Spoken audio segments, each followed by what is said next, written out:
జనచైతన్య వేదిక ఆధ్వర్యంలో జరుగుతున్నటువంటి జనాభా పెరుగుదల సంపద లేక సమస్య అనే ఈ చర్చాగోష్ఠికి విచ్చేసిన మీ అందరికీ స్వాగతం పలుకుతున్నాం. ఆల్రెడీ తులసిరెడ్డి గారు దీని గురించి చిన్న నేపథ్యం కూడా ఇచ్చారు. ఒకటి రెండు పాయింట్స్ చెప్తాను. రాష్ట్రంలో ఇప్పుడు ఫర్టిలిటీ రేటు 1.5% ఉంది. దాన్ని 2.1%కి తీసుకెళ్లాలని చెప్పి ముఖ్యమంత్రి గారు ఈ పాపులేషన్ మేనేజ్మెంట్ పాలసీని మీ ముందు ఉంచానని చెప్తున్నారు. పర్సంటేజ్ కాదు, 1.5 అంతే సార్, పర్సంటేజ్ కాదు. అదే 1992-93 మధ్యలో ఉమ్మడి ఆంధ్రప్రదేశ్లో టీఎఫ్ఆర్ వచ్చేసి 3 ఉండేది. ఇప్పుడు అది 1.5కి పడిపోయిందని చెప్తున్నారు. రాష్ట్రంలో ప్రతి ఏటా 6.7 లక్షల జనాభాలో నమోదవుతున్నాయి. ఇదే కనుక కొనసాగితే 2000 దాదాపుగా 23 లెక్కల ప్రకారం 6.7 లక్షల జనాభా ఉన్నారు. 2047 నాటికి రాష్ట్ర జనాభాలో దాదాపుగా 23% వృద్ధులే ఉంటారు. కాబట్టి ప్రతి నెల 4వ శనివారం ఈ పాపులేషన్ మేనేజ్మెంట్ చెప్పి దీని మీద రివ్యూ జరగాలని చెప్తున్నారు. ఇంతకుముందు తులసిరెడ్డి గారు చెప్తున్నట్టుగా ప్రతి మూడో బెడ్ నుంచి 25,000 ప్రోత్సాహంతో పాటు ప్రతి నెల వాళ్ళ పోషణ కోసం 1,000 రూపాయలు ఇస్తానంటున్నారు. 18 ఏళ్ల దాకా వాళ్ళకి ఉచిత విద్య, వర్కింగ్ హాస్టల్స్ ఇవన్నీ చేస్తానని చెప్తున్నారు, ప్రోత్సాహకాలు ఇస్తున్నారు. మహిళా ఉద్యోగులు అయితే కనుక 18 నెలల లీవు, పురుషులకైతే కనుక 2 నెలల లీవు కూడా కేటాయిస్తున్నామని చెప్తున్నారు ప్రభుత్వ ఉద్యోగాలు. ఈ నేపథ్యంలో వారు ఇంకొక మంచి మాట చెప్పడం కూడా జరిగింది. ఇందులో నాకు తెలిసిన ఒక్క పాజిటివ్ అంశం ఏంటంటే, ప్రజల నుంచి అభిప్రాయ సేకరణ జరగాలని ముఖ్యమంత్రి గారు కోరటం అయింది ఈ పాపులేషన్ మేనేజ్మెంట్ పాలసీ మీద. అందులో భాగంగా జనచైతన్య వేదిక ప్రజల తరపున ఎప్పుడు ప్రజల ముందు వాస్తవాలు ఉంచాలని ప్రజాభిప్రాయ సేకరణలో భాగంగా మేము ఈ కార్యక్రమం ఏర్పాటు జరగడం జరిగింది. తులసిరెడ్డి గారు వారి స్పందన తెలియజేస్తారు, ఆలా గారు, లక్ష్మణ్ రెడ్డి గారు. వారి తర్వాత మీ స్పందనని క్లుప్తంగా తెలియజేసే అవకాశం కూడా ఉంటుంది. సో ఈ చర్చాగోష్ఠిని కొనసాగించవలసిందిగా లక్ష్మణ్ రెడ్డి గారిని కోరుచున్నాను.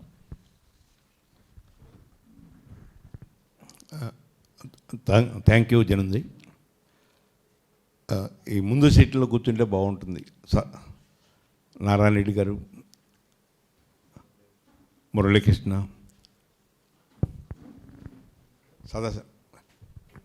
సదాశివన్,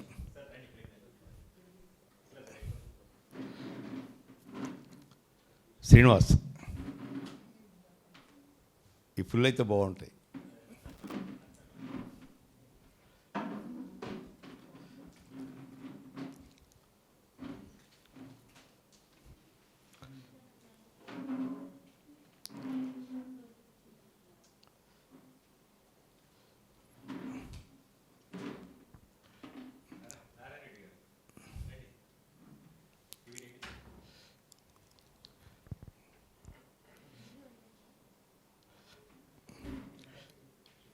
అందరికీ నమస్కారం. పెద్దలు డాక్టర్ తులసిరెడ్డి గారు ఈరోజు విజయవాడలో ఒక వివాహ సందర్భంగా వచ్చున్నారు. సో ఈ అంశంపై వారు చాలా నిశ్చితంగా పరిశీలించారు.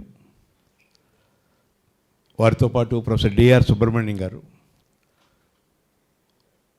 వారు కామర్స్ మేనేజ్మెంట్ ప్రొఫెసర్గా ఉండటమే కాకుండా అనేక సామాజిక విషయాల మీద పూర్తిగా అధ్యయనం చేశారు. రమేష్ పట్నాయక్ గారు ఆంధ్రప్రదేశ్లో విద్యారంగం గురించి విశిష్టమైన కృషి చేస్తున్నారు. డాక్టర్ ఆల వెంకటేశ్వర్లు గారు వైద్య రంగం గురించి, ఇతర సామాజిక విషయాల గురించి అధ్యయనం చేస్తున్నారు.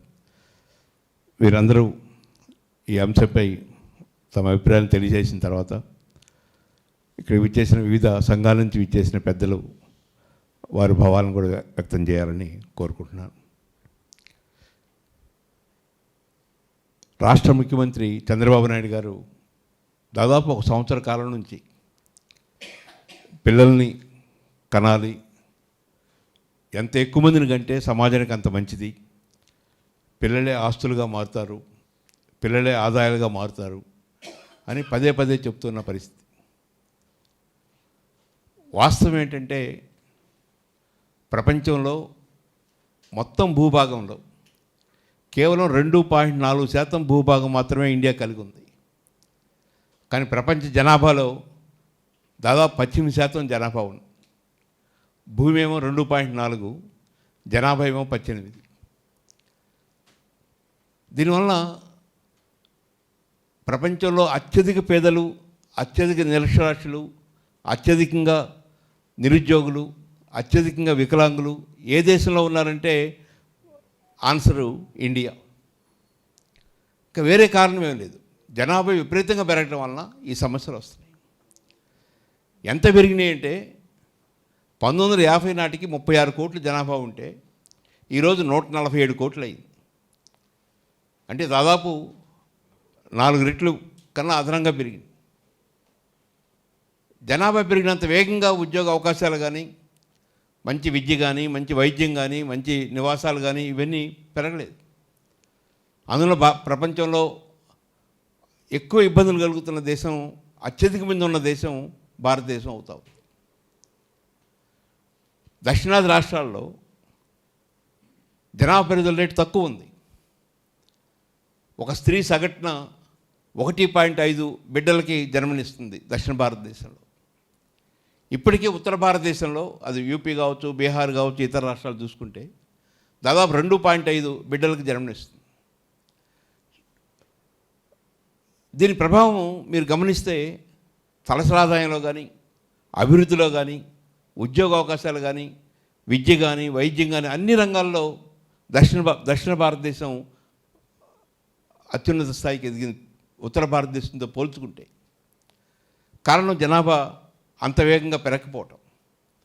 కానీ ఇప్పుడు చంద్రబాబు నాయుడు గారు ఉత్తర భారతదేశంలో ఎంత వేగంగా పెరుగుతుందో అంత వేగంగా పెరగాలి, ఇక్కడ 1.5 ఉంది, యూపీలో 2.6 ఉంది, బీహార్లో 2.5 ఉంది, మనం కూడా ఆ దశకు చేరాలి. అంటే ఆ దశకు చేరితే ఏమవుతాం? మనం కూడా యూపీగా మారుతాం, మనం కూడా బీహార్గా మారుతాం. మరొక వైపు నేను చెప్తున్నానంటే జపాన్తో, దక్షిణ కొరియాతో, జర్మనీ ఇలాంటి దేశాలతో పోల్చి చెప్తున్నాడు. ఆ దేశాలు ఆ స్థాయికి ఎప్పుడు వచ్చింది? ఈరోజు జపాన్ తలసరి ఆదాయం దాదాపు $40,000 ఉంది. జర్మనీ తలసరి ఆదాయం కూడా $50,000 ఉంది. దక్షిణ కొరియా తలసరి ఆదాయం కూడా దాదాపు $40,000 దాటి ఉంది. కానీ భారతదేశం యొక్క తలసరి ఆదాయం $3,000 ఉంది. అంటే 15-16 రెట్లు వెనకబడి ఉన్న భారతదేశాన్ని ఆ అభివృద్ధి చెందిన దేశాలతో పోల్చి అక్కడ వృద్ధుల జనాభా పెరుగుతూ ఉన్నారు, అక్కడ బిడ్డలు ఎక్కువ మందిని కనలేకపోతున్నారు వాళ్ళు. అందుకని ఆ సమాజం నష్టపోతుంది. కాబట్టి మనం ముందుగానే మేల్కొని ఎక్కువ మంది పిల్లలను కని ఆ వృద్ధ జనాభాని తగ్గించుకొని యువతని పెంచుకోవాలని అంటున్నారు. కానీ ఇప్పటికీ భారతదేశం 55% యువత ఉన్న సమాజం. ప్రపంచంలో యువత ఎక్కువగా ఉన్న దేశాల్లో భారతదేశం ఒకటి. 60-70 ఏళ్ళ తర్వాత వచ్చే మార్పుని దృష్టిలో పెట్టుకొని ఇప్పుడు పిల్లలను కనమని చెప్తా ఉన్నారు. ఈ పిల్లలను కనమని చెప్పేవాళ్ళు 3 రకాలు కనపడుతున్నారు నాకు. ఒకటి ఆర్ఎస్ఎస్. వాళ్ళు చాలా సందర్భాల్లో చెప్తూ ఉన్నారు, భారతదేశం హిందూ దేశంగా ఉండకుండా ముస్లిం దేశంగా మారబోతుంది. కారణం ముస్లింలు 4, 5, 6, 2-3 భార్యలు విపరీతంగా కనేస్తున్నారు.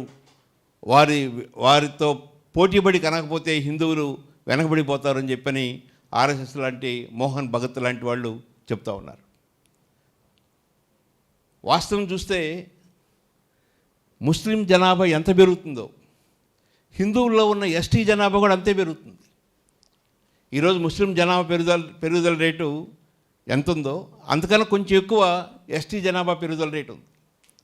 అక్కడ మతం కాదు ముఖ్యం, పేదరికం, నిరక్షరాస్యత. ఎక్కడ పేదరికం, నిరక్షరాస్యత ఎక్కువ ఉంటుందో అక్కడ పిల్లలు కనడం ఎక్కువ ఉంటుంది. కేరళలో 98%, 99% అక్షరాస్యత వచ్చిన తర్వాత అక్కడ జనాభా పెరుగుదల రేటు ఈరోజు 0.6, 0.7% వచ్చేసింది. భారతదేశ వ్యాప్తంగా 0.9% ఉంటే కేరళలో 0.5, 0.6% వచ్చింది. దాని ప్రభావం కేరళలో సగటు జీవితకాలం అత్యధికంగా ఉంది, శిశు మరణాల రేటు అతి తక్కువ ఉంది. ఇట్లా అనేక వైద్య రంగంలో చూస్తే అనేక మార్పులు మనం అక్కడ గమనిస్తాం. కారణం అక్కడ అక్షరాస్యత గణనీయంగా ఉంటాం. ముస్లింల్లో అక్షరాస్యత తక్కువగా ఉంటుంది, ఎస్టీస్లో అక్షరాస్యత తక్కువగా ఉంటుంది, ఎస్సీస్లో అక్షరాస్యత తక్కువగా ఉంటుంది. అందువలన అక్కడ పేదరికం తోడవుతుంది. ఈ రెండు కలిసి జనాభా పెరుగుదల రేటుకి అవకాశం కల్పిస్తుంది. దానికి మతాన్ని జోడించి ఆర్ఎస్ఎస్ లాంటి సంస్థలు హిందువులంతా ఎక్కువ మందిని కనండి అని చెప్తా ఉన్నారు. రెండవది ఈ డీలిమిటేషన్లో దక్షిణాది రాష్ట్రాలకి రాబోయే డీలిమిటేషన్లో సీట్లు తగ్గుతాయి లేదా ఎక్కువ పెరగవు. ఉత్తర భారతదేశంలో చాలా వేగంగా పెరుగుతాయి జనాభా రీత్యా తీసుకుంటే. కాబట్టి మనం ఉత్తర భారతదేశంతో పోటీపడి ఇక్కడ జనసంఖ్యను పెంచుకోవాలని చెప్పని స్టాలిన్ లాంటి అప్పుడప్పుడు అంటున్నారు. దానికి పరిష్కారాలు ఉన్నాయి. జనాభాను పెంచుకోవడమే పరిష్కారం కాదు. 1971 లెక్కల్ని ఆధారం చేసుకొని దాని ప్రాతిపదికన డీలిమిటేషన్ చేయండి అని అందరూ గట్టిగా పట్టుబడితే అప్పుడు ఎవరికి అన్యాయం జరగదు. 71లో ఉన్న జనాభా లెక్కల్ని పరిగణలోకి తీసుకుంటే. మూడో వ్యక్తి చంద్రబాబు లాంటి వాడు. ఈయన ఇంకో కోణం చెప్తున్నాడు. ఏంటి ఆ కోణం? అసలు ఎవరు పని చేయటం లేదు, పని సంస్కృతి లేదు, పనికి వ్యవసాయ రంగంలో పనులు చేసేవాళ్ళు దొరక్క పనులు ఆగిపోతున్నాయి, డ్రైవర్లు దొరకటం లేదు, టెక్నీషియన్స్ దొరకటం లేదు, ఇళ్లలో పని మనుషులు దొరకటం లేదు, దొరికిన ఎక్కువ వేతనం అడుగుతున్నారు, డిమాండ్ చేస్తున్నారు. కాబట్టి ఎక్కువ మంది కంటే తప్పితే ఈ సమాజానికి కావాల్సిన మ్యాన్ పవర్ని అందించలేము అనే కోణంలో చంద్రబాబు లాంటి వాళ్ళు మాట్లాడుతున్నారు. ఉన్న వాళ్ళకి ఈ దేశంలో 30 కోట్ల మంది నిరక్షరాస్యులు ఉన్నారు, దాదాపు 20 కోట్ల మంది నిరుద్యోగులు ఉన్నారు. వాళ్ళకి పని చూపించలేకపోతున్నాం, వాళ్ళకి కావాల్సిన నైపుణ్యాలు అందించలేకపోతున్నాం, వాళ్ళకి కావాల్సిన మంచి మంచి స్కిల్స్ని అందించి వాళ్ళని వాళ్ళు మరింత ఉత్పాదక శక్తిని పెంచుకునే విధంగా చేయలేకపోతున్నాం. ఇంకొకసారి ఏం చెప్పాడంటే చంద్రబాబు నాయుడు గారు, ప్రపంచ మార్కెట్ అంతా మంది, ప్రపంచంలో చాలా దేశాలు మనల్ని ఆహ్వానిస్తూ ఉన్నాయి, దాదాపు 200 దేశాలలోకి మనం వెళ్ళి మన మానవ వనరుల్ని అక్కడ అందించగలిగితే, అక్కడ ఉద్యోగాలు పొందగలిగితే అది మనకు పెద్ద బలంగా ఉంటుంది. కానీ ఇటీవల మనం గమనిస్తే అది అమెరికా కావచ్చు, కెనడా కావచ్చు, ఆస్ట్రేలియా కావచ్చు, ఇంగ్లాండ్ కావచ్చు, ఏ దేశం తీసుకున్నా ఆయా దేశాల్లో కూడా నిరుద్యోగ సమస్య తీవ్రమై, ఆయా దేశాల్లో జాతీయ భావాలు గణనీయంగా పెరుగుతూ, ఉద్యమాలు పెరుగుతూ, ఈ ఇతర దేశాల నుంచి వచ్చే వాళ్ళని నిరోధించడం, తగ్గించడం, వాళ్ళని వెళ్ళిపోమని చెప్పడం, ఇలాంటి పరిస్థితులు వస్తూ ఉన్నాయి. ఇప్పుడు గల్ఫ్ దేశంలో దాదాపు 1 కోటి మంది ఉన్నారు భారతీయులు. 1 కోటి మంది ఇప్పుడు బిక్కు అంటూ ఉన్నారు. అక్కడ యుద్ధ పరిస్థితి ఎలా ఉంటుంది, ఎప్పుడు బాంబులు పడితే ఎప్పుడు ఏమవుతాయి అనేది. సో ఈ వాతావరణంలో మనం చేసుకోవాల్సింది, మనకున్న బిడ్డల్ని, కొత్త స్లోగన్ వస్తూ ఉంది అక్కడక్కడ, double income no kids, DINK, dual income no kids అనే స్లోగన్ ఒకటి చదువుకున్న వాళ్ళలో వస్తూ ఉంది. మరి కొంతమంది ఒకరు చాలు, ఈ ఒకరిని బాగా బాగా పెంచగలిగితే గొప్ప విషయం అనే భావంతో మహిళలు ఉన్నారు. ఈ స్థితిలో 2, 3, 4 25,000 ఇస్తానంటున్నాడు. 25,000 రూపాయలు ఆ డెలివరీ అయ్యి బయటకు వస్తే ఆ హాస్పిటల్ ఫీజే 50,000 ఉంటుంది. తర్వాత ఆ బిడ్డలకి కావాల్సిన డైఫర్లు కానీ, పాలు కానీ, ఇవన్నీ చూస్తే ఎంతో ఖర్చు అవుతుంది. ఆ పిల్లలు కనే స్థితిలో లేరు. కానీ పదే అదే విషయం చెప్తూ ఉన్నారు. ఈ నేపథ్యంలో ఒక అవగాహన కలిగించడానికి మీడియా ద్వారా ప్రజలకి ఉన్న వాస్తవాలను తెలియజేయడం కోసం ఈ కార్యక్రమాన్ని ఏర్పాటు చేయడం జరిగింది. ముందుగా డాక్టర్ ఆలా వెంకటేశ్వర గారిని మాట్లాడవలసిందిగా కోరుతున్నాను. మీరు మళ్ళీ ఎలా? Okay, right. సభాధ్యక్షులు లక్ష్మణరెడ్డి గారికి, వేదిక పోయినటువంటి పెద్దలకు, ఈ కార్యక్రమానికి ఇచ్చేసినటువంటి పూర్వ ప్రముఖులందరికీ కూడా నా నమస్సుమాంజలి. చంద్రబాబు నాయుడు గారు చెప్తున్నటువంటి దీన్ని మనం ఎప్పుడు ఆమోదించవచ్చు అంటే, ఈ రైల్వేల్లో జనరల్ కంపార్ట్మెంట్లో ప్రశాంతంగా వెళ్ళగలిగినప్పుడు, సంక్షేమ హాస్టల్లో విద్య చక్కగా చదువుకోగలిగినప్పుడు, దళిత వాడల జీవనం సుఖప్రదంగా ఉన్నప్పుడు, ప్రభుత్వ ఆసుపత్రిలో వైద్యం అందరికీ హ్యాపీగా అందినప్పుడు ఇంకొంచెం కన్నా కూడా పర్వాలేదని చెప్పేసి మనం భావించవచ్చు. ఇవాళ ఎక్కడికి వెళ్ళినా కూడా అన్ని సమస్యలే. ఒక హాస్పిటల్కి వెళ్తే వైద్యంతో సమస్య, సంక్షేమ హాస్టల్లో చూస్తున్నాం పరిస్థితులు ఎట్లా ఉన్నాయో, ఒక రైల్లో ప్రయాణించాలంటే ఎటువంటి కష్టాలు ఉన్నాయో చూస్తున్నాం. ప్రజలు ఇన్ని సమస్యలు ఎదుర్కొంటుంటే వాటి గురించి వదిలేసేసి ఇంకా కనండి అని చెప్పేసి అంటూ అనేది ఎంతవరకు విఘ్నతతో కూడినటువంటి మాట అని చెప్పేసి నేను అంటున్నాను. ఇంకోటి ఏంటంటే ఈరోజు గ్రోత్ రేటు అందరికీ ఒకలాగా లేదు. బేసిక్గా ఇందాక మాస్టర్ చెప్పినట్లుగా పావర్టీ, ఇల్లిటరసీ ఈ రెండు ఎక్కడైతే ఎక్కువ ఉంటే అక్కడ గ్రోత్ రేట్ ఎక్కువ ఉంటుంది. కాబట్టి ఇవాళ ఒకవేళ మనం స్టేట్ వైజ్గా తీసుకుంటే కేరళలో అది తక్కువ ఉంది కాబట్టి పావర్టీ తక్కువ ఉంది, లిటరసీ రేట్ ఎక్కువ కాబట్టి అక్కడ గ్రోత్ రేట్ తక్కువ ఉంది. అది మన నార్త్ ఇండియా తీసుకుంటే బీహార్ కానీ యూపీ కానీ అక్కడ పావర్టీ ఎక్కువ, లిటరసీ ఎక్కువ ఉంది కాబట్టి గ్రోత్ రేట్ ఎక్కువ ఉంది. కాబట్టి ఈ రెండింటితో లింక్ అయి ఉంది. విత్ ఇన్ ది స్టేట్లో తీసుకున్నా కూడా క్యాస్ట్ వైజ్ ఉంది. ఇక్కడ క్యాస్ట్ వైజు అన్ని కులాలు ఒకేలా అభివృద్ధి చెందలేవు. కొన్ని కులాలు చాలా బాగా అభివృద్ధి చెందినట్టు ఉన్నాయి. ఆంధ్రప్రదేశ్లో కూడా తీసుకుంటే ఆయా కులాల్లో గ్రోత్ రేట్ బాగా తగ్గింది, అది వాస్తవం. కొన్ని కులాలు ఇక్కడ కూడా ఏంటంటే గ్రోత్ రేట్ చాలా ఎక్కువ ఉంది. ఇల్లిటరసీ ఎక్కువ ఉండటం వల్ల, పావర్టీ వల్ల గ్రోత్ రేట్ ఎక్కువ ఉంది. కాబట్టి వీటన్నిటి సమానంగా చూడాలి. ఎవరైతే పావర్టీలో ఉన్నారో వాళ్ళని ఇంకా వాళ్ళ పావర్టీని పోగొట్టడం కోసం కానీ ఇట్లాంటి చేయాల్సింది పోయి అటువంటి కార్యక్రమాలు ఏదైనా రూపొందిస్తున్నారని అది లేవు. రోజు ఏదో ఒకటి ఏది రకరకాల ప్రయాణాలు, హైదరాబాద్ నుంచి అమరావతికి 1 గంటలోనే తీసుకొస్తాను అది ఇది అని చెప్పేసి నరసరావుపేట నుంచి గుంటూరు రావడానికి 2.5 గంటలు పడుతున్నటువంటి పరిస్థితి. ఒకవైపు ఇట్లా ఉన్నాయి పరిస్థితులు, ఒకవైపు ఏమో ఏదో అన్నీ కూడా ఇదేంటి ఒక సినిమా చూపిస్తున్నారనమాట, మాయాబజార్ చూపిస్తున్నారు. ఏదో చేస్తాను, అది చేస్తాను, ఇది చేస్తాను అని చెప్పేసి ఏదో ఒక్కటి కూడా వాస్తవ రూపం దాల్చే పరిస్థితి మనకు కనిపించడం లేదు. కాబట్టి ఇంకోటి ఏంటంటే ఈరోజు సీఎం గారు చెప్పినంత మాత్రాన జనాలు కంటానికి సిద్ధంగా లేరు. బేసిక్గా ఏంటంటే సీఎం గారు చెప్పారు పాపం పానీలు అని చెప్పేసి కనరు ఎవరు కూడా. ముఖ్యంగా ఏంటంటే స్త్రీలు చాలా డిటర్మినేషన్ తోటి ఉన్నారు. ఎందుకంటే వాళ్ళు ఈరోజు అబ్బాయికి మంచి ఆదాయం ఉంటే తప్ప పెళ్లి చేసుకునే పరిస్థితి లేదు. మంచి ఉద్యోగం ఉండాలి, అది కూడా మంచి ఆదాయం కూడా ఉండాలి. అటువంటి ఆ ఉద్యోగం కూడా అంటే మంచి ఆదాయం ఉన్నటువంటి ఉద్యోగం ఉండాలి. రేపు వీళ్ళకి ఖర్చులకి అన్నిటికీ ఇబ్బంది లేకుండా ఉండాలి అని చెప్పేసి చాలా చక్కగా ఆలోచిస్తున్నారు. ఆడపిల్లలు కూడా చాలా చక్కగా ఆలోచిస్తున్నారు. అటువంటి యువకుడిని అయితే నేను చేసుకుంటాను, లేకపోతే లేదని చెప్పేసి నిక్కచ్చిగా చెప్పేస్తున్నారు. అటువంటి పరిస్థితి ఉంది.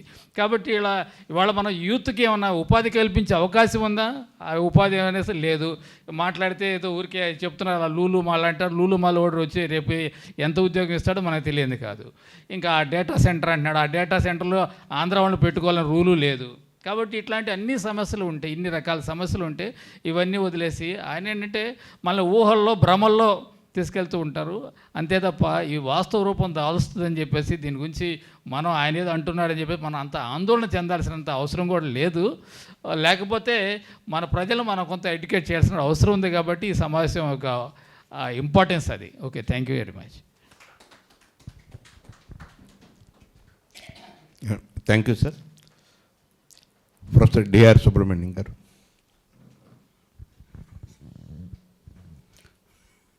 సభాధ్యక్షులు మిత్రులు లక్ష్మణ్ రెడ్డి గారు, పెద్దలు గౌరవనీయులు రాజ్యసభ మాజీ సభ్యులు డాక్టర్ తులసిరెడ్డి గారు, డాక్టర్ ఆలా వెంకటేశ్వర్లు గారు, రమేష్ పట్నాయక్ గారు, ఈ చర్చా కార్యక్రమానికి విచ్చేసిన పెద్దలకి అందరికీ ముందుగా నా నమస్కారం. మనకు పాట ఏదో ఉంది, కుడియడం అయితే పొరపాటు లేదు అని. అలానే మన కళ్ళ ముందే చాలా మార్పులు గమ్మత్తుగా జరిగిపోయినాయి. మా తల్లిదండ్రులకి మేము 7 బిడ్డలం, 4 అక్క చెల్లెళ్ళం, 3 అన్నదమ్ములం, 2 చనిపోయారు. అంటే మా అమ్మ 9 మందిని కన్నది. బహుశా అలాంటి కుటుంబాలు ఆ రోజుల్లో చాలా కామన్. 6, 7, 8 మంది చాలా చాలా కామన్. ఇక్కడ ముస్లిమ్స్ లేదు, హిందువు లేదు, అందరికీ కూడా కామన్గా ఎక్కువ మంది పుట్టేవాళ్ళు. పైగా అసలుకి మీకు ఎన్ని లక్షల రూపాయల ఆస్తి ఉంది అని ఎవరు అడగరు ఈరోజు కూడాను. పిల్లలు ఎంతమంది అడుగుతారు, ఏం చేస్తున్నారు. అలానే ఆ రోజుల్లో ఎంతమంది పిల్లలు ఎక్కువ ఉంటే అంత గొప్ప సంపదగా చూసాం. మనకి తాతమ్మ కళ అని ఒక సినిమా వచ్చింది, భానుమతి యాక్ట్ చేసింది. ఆ రోజుల్లో చాలా పెద్ద వివాదమైంది. తులసిరెడ్డి గారు గుర్తుండే ఉండాలి, అసెంబ్లీలో కూడా చర్చించబడింది ఆ సినిమా. ఎందుకు చర్చించబడిందంటే అందులో ఫ్యామిలీ ప్లానింగ్ని అపోజ్ చేస్తూ ఆ భానుమతి గారు మాట్లాడతారు. ఆ డైలాగ్ చాలా ఉన్నాయి.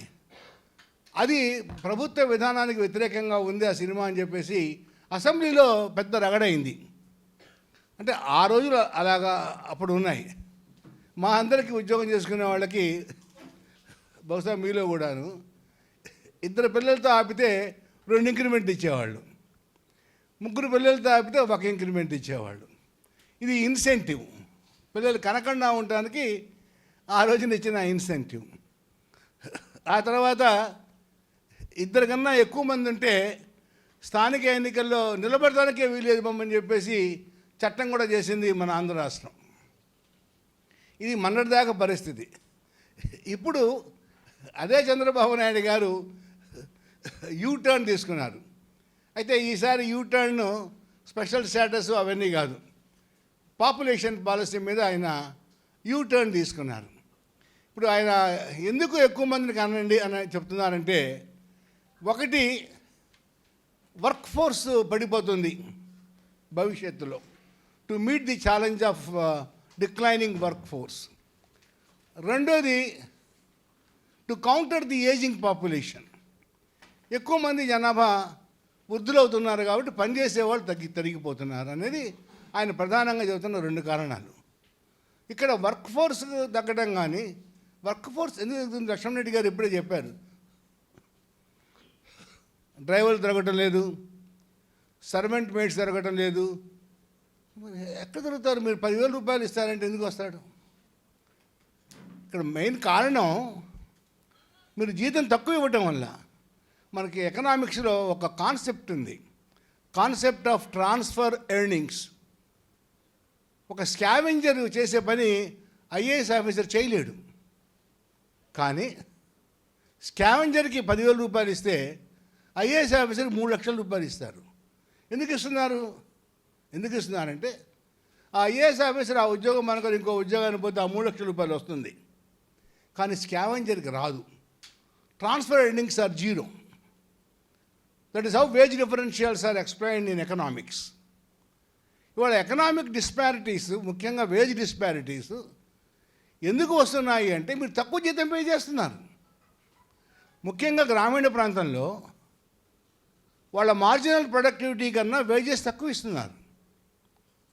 దాన్ని కాంపన్సేట్ చేయడానికే మన్మోహన్ సింగ్ గారు, ఒక పెద్ద ఎకానమిస్టు, గ్రామీణ ఉపాధి పథకాన్ని తీసుకొచ్చారు. ఈ 2014 నుంచి చాలా సిస్టమేటిక్గా ఆ గ్రామీణ పథకాన్ని నాశనం చేశారు.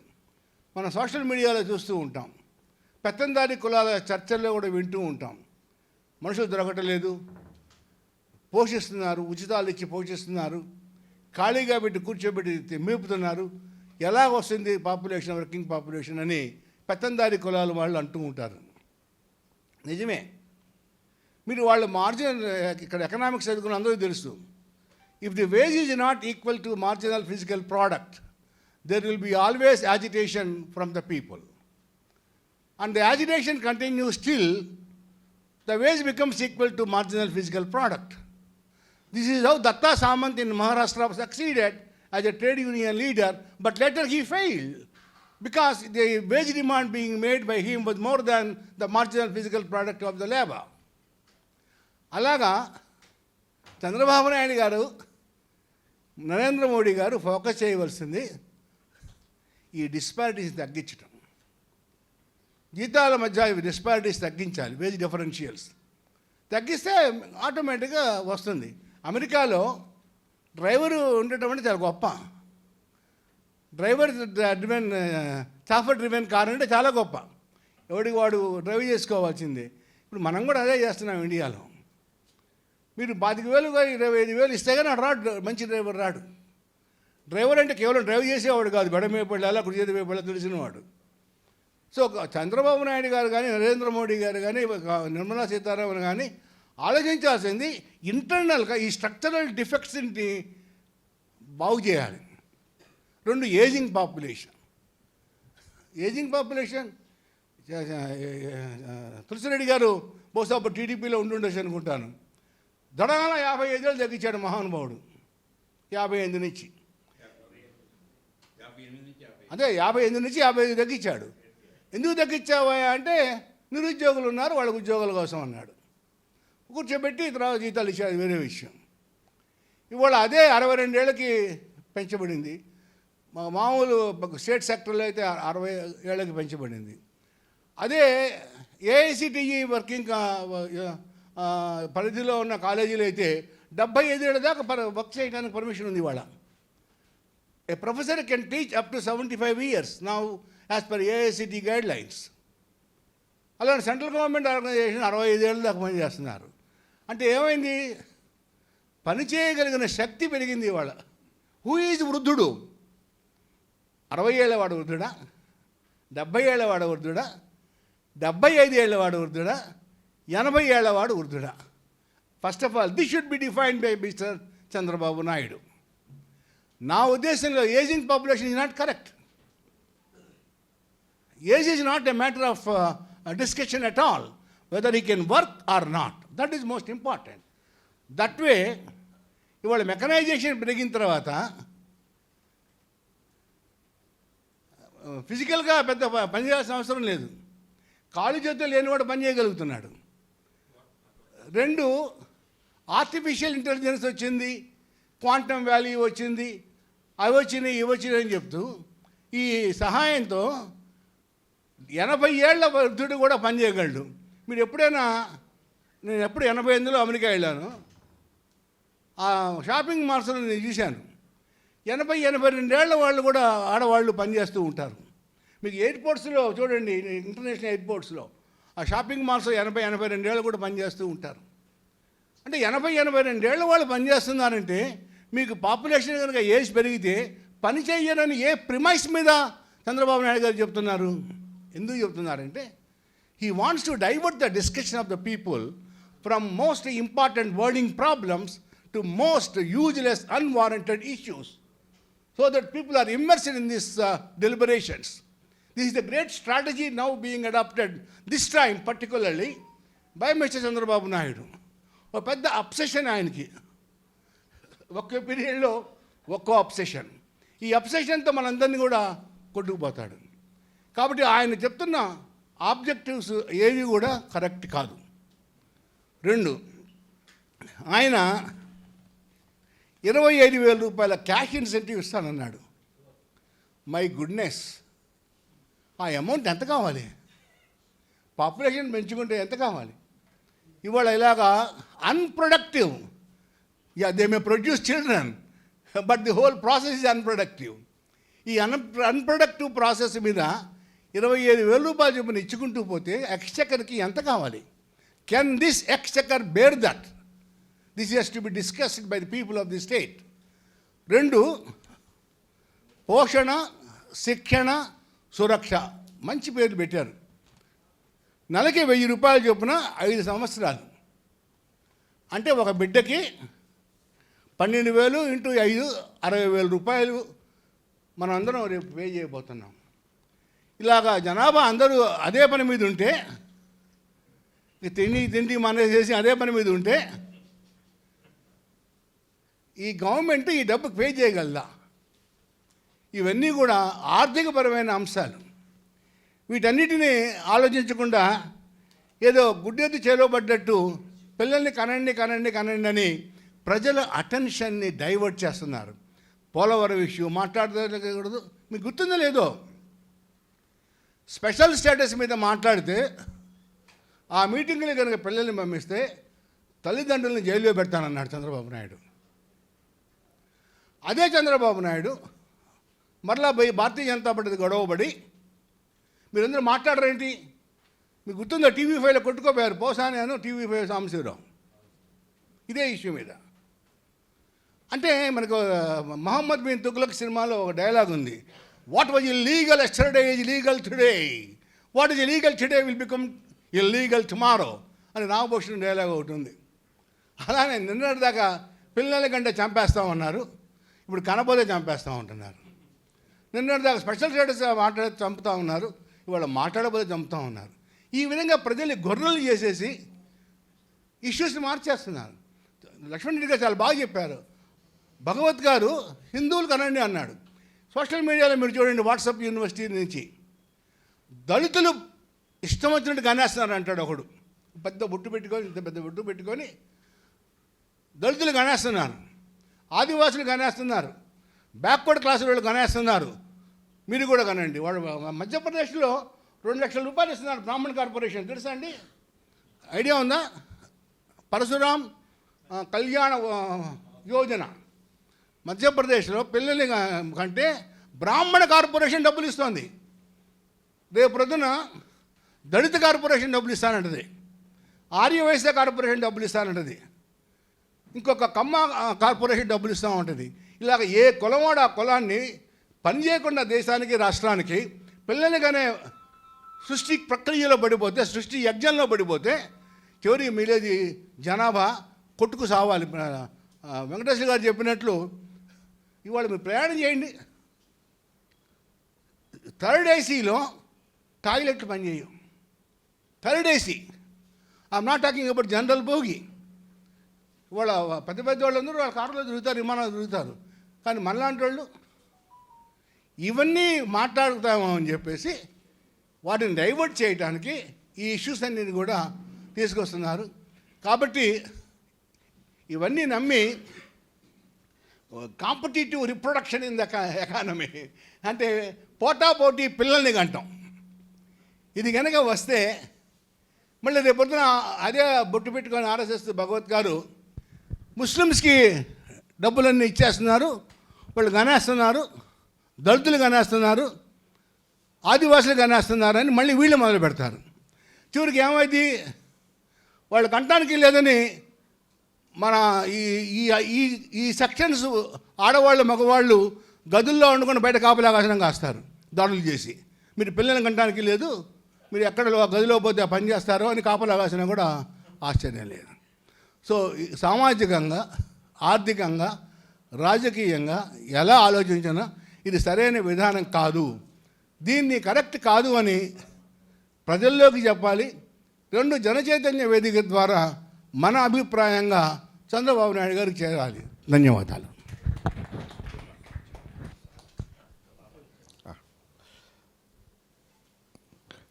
ఈరోజు పరిస్థితి భారతదేశంలో ప్రతి సంవత్సరం పెరుగుతున్న జనాభా, అంటే జననాల నుంచి మరణాలను తీసేస్తే అదనంగా పెరుగుతున్న జనాభా 1.4 కోట్ల మంది.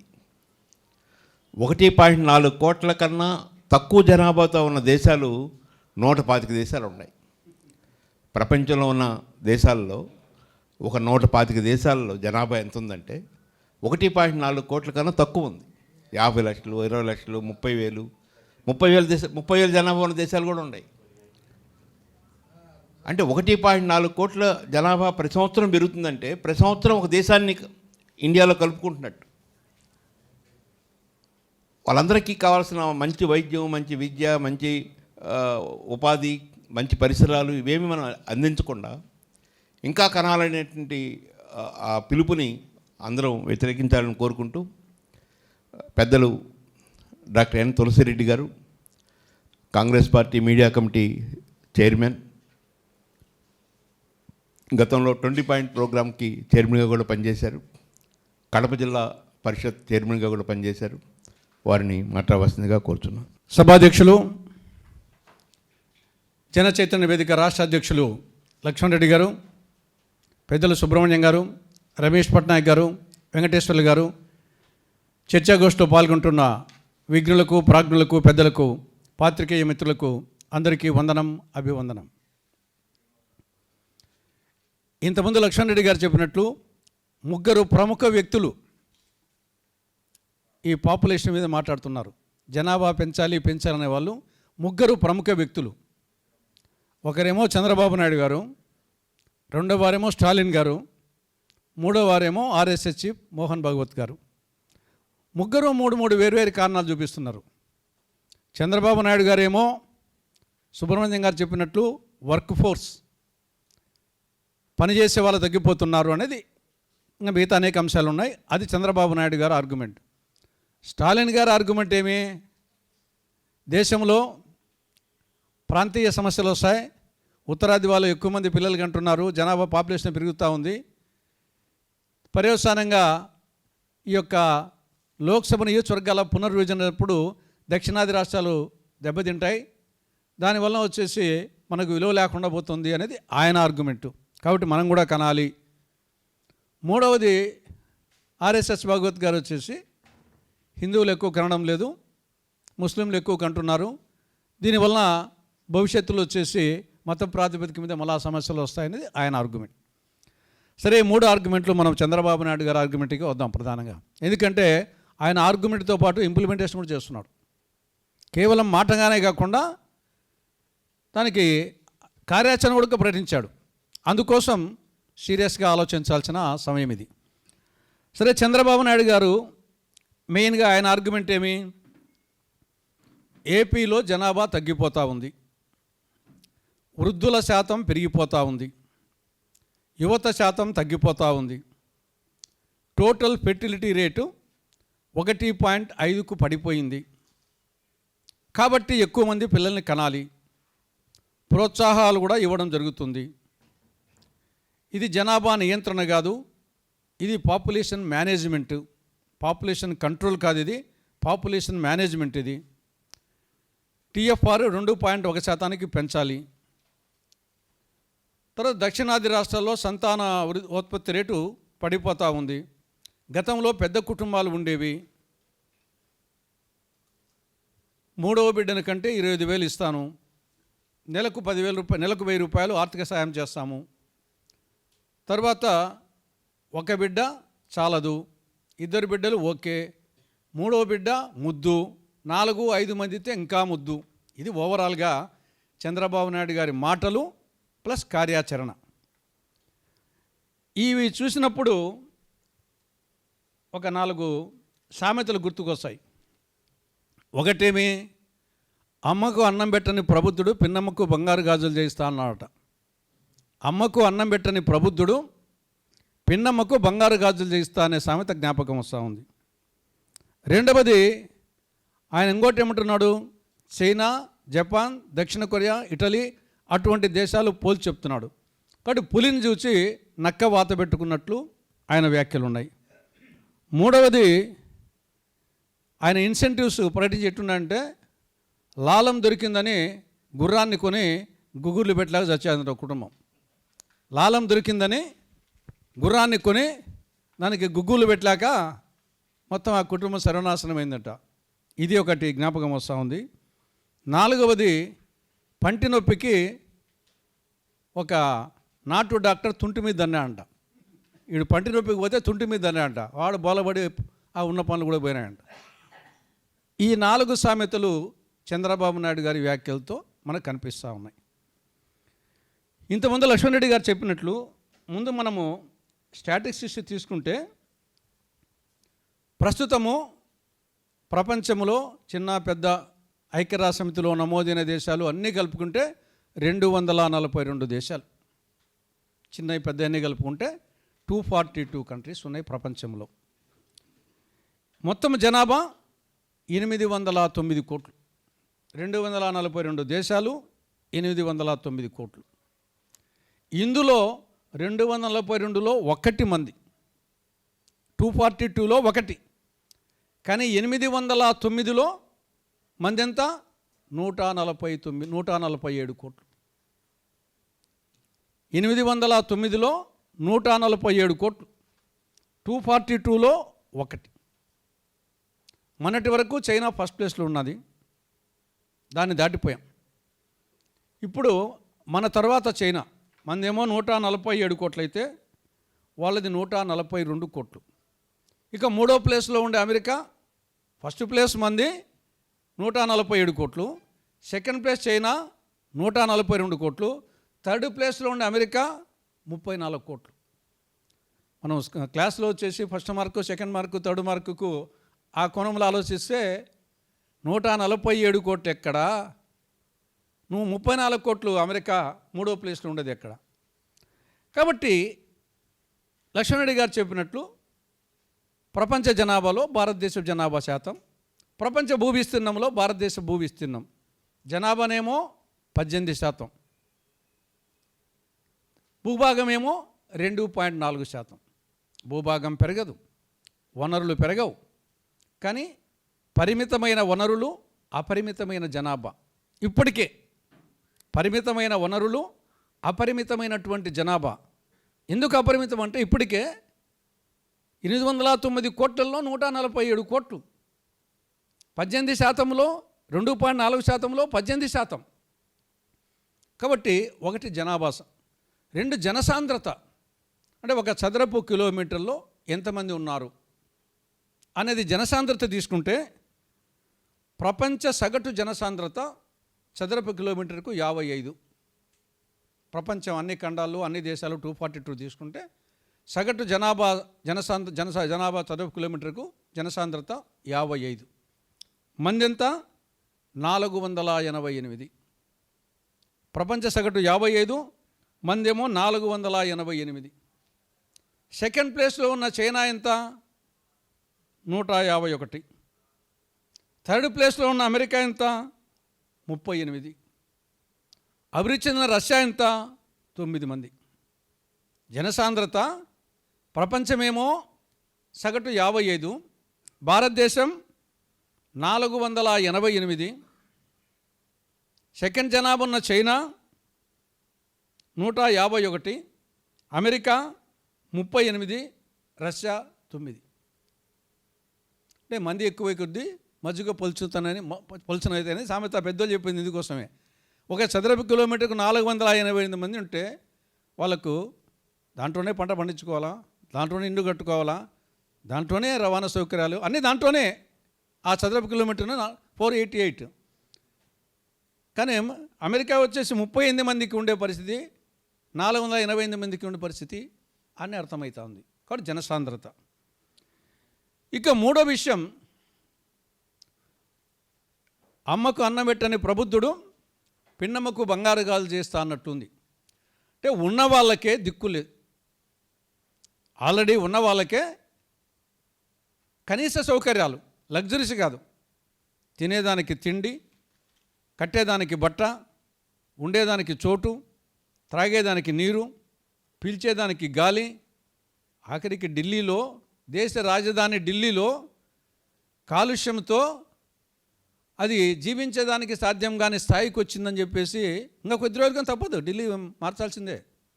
ఆడ మనుషులు జీవించలేరు, ఆ స్థాయికి చేరుకున్నది.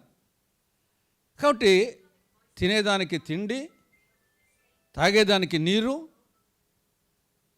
తర్వాత పీల్చేదానికి గాలి, విద్య, వైద్యం, ఇటువంటి కనీస సౌకర్యాలు ఉన్న వాళ్ళకే కల్పించలేని పరిస్థితుల్లో ఒకవైపు ఉంటే కనండి కనండి కనండి అంటే ఏం చేయాలి వచ్చిన వాళ్ళది. ఇది ఒక యాంగిల్. ఇప్పటికే ఇక్కడ ఉద్యోగాలు లేక, ఉపాధి లేక విదేశాలకు పెళ్ళాంబిడ్డలను వదిలి, అదేవిధంగా వచ్చేసి గ్రామాలు వదిలి పట్టణ ప్రాంతాలకు, గ్రామాల్లో ముసలోళ్ళను పిల్లలను పెట్టి వయసు వాళ్ళందరూ వచ్చేసి నగరాలకు పోయి నెలల తరబడి అక్కడ ఉండి ఆడ ఇల్లు లేక చెట్ల కిందనో పుట్ల కిందనో పండుకొని నెలకో 2 నెలలకో సంపాదించుకొని ఇంటికి వచ్చి పిల్లలకు అంతో ఇంతో ముసలోళ్ళకి ఇచ్చి మళ్ళీ వెళ్ళిపోతూ ఉన్నారు. అట్లా కొందరు వచ్చేసి విదేశాలకు పోయి పెళ్ళాం ఇక్కడనే ఉండి, తల్లిదండ్రులు ఇక్కడనే ఉండి, కొన్నాళ్ళు అక్కడ ఉండి మళ్ళీ ఏదో అంత ఎంతో ఉద్యోగం సంపాదించినాక పెళ్ళాన్ని పిలుచుకొని పోయి ఈ పరిస్థితి వచ్చేసి ఉన్నారు.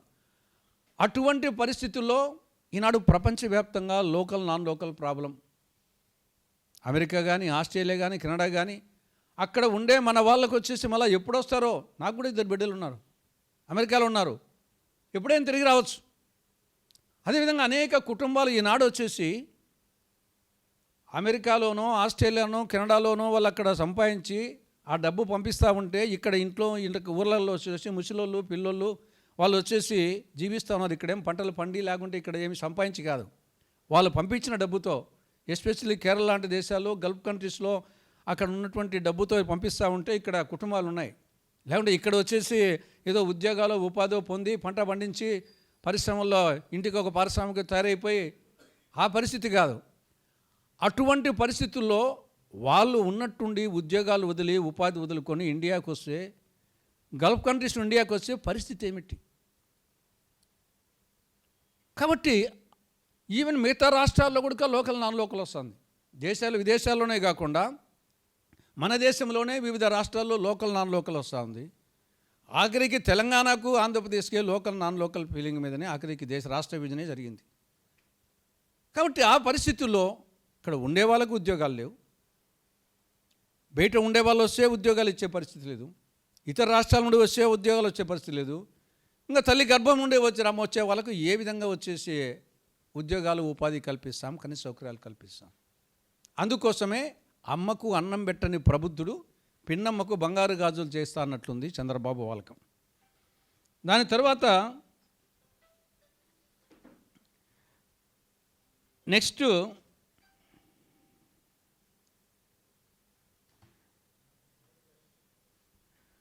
మనం ఏ సూచిక తీసుకున్నా, మనం ఆంధ్రప్రదేశ్ కానీ భారతదేశం తీసుకుంటే అటు సంతోష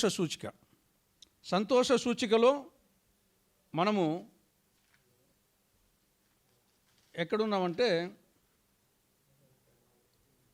సంతోష సూచికలో 126, 134 ఏదో కొంచెం ఏరికి మారుతూ ఉంటుంది.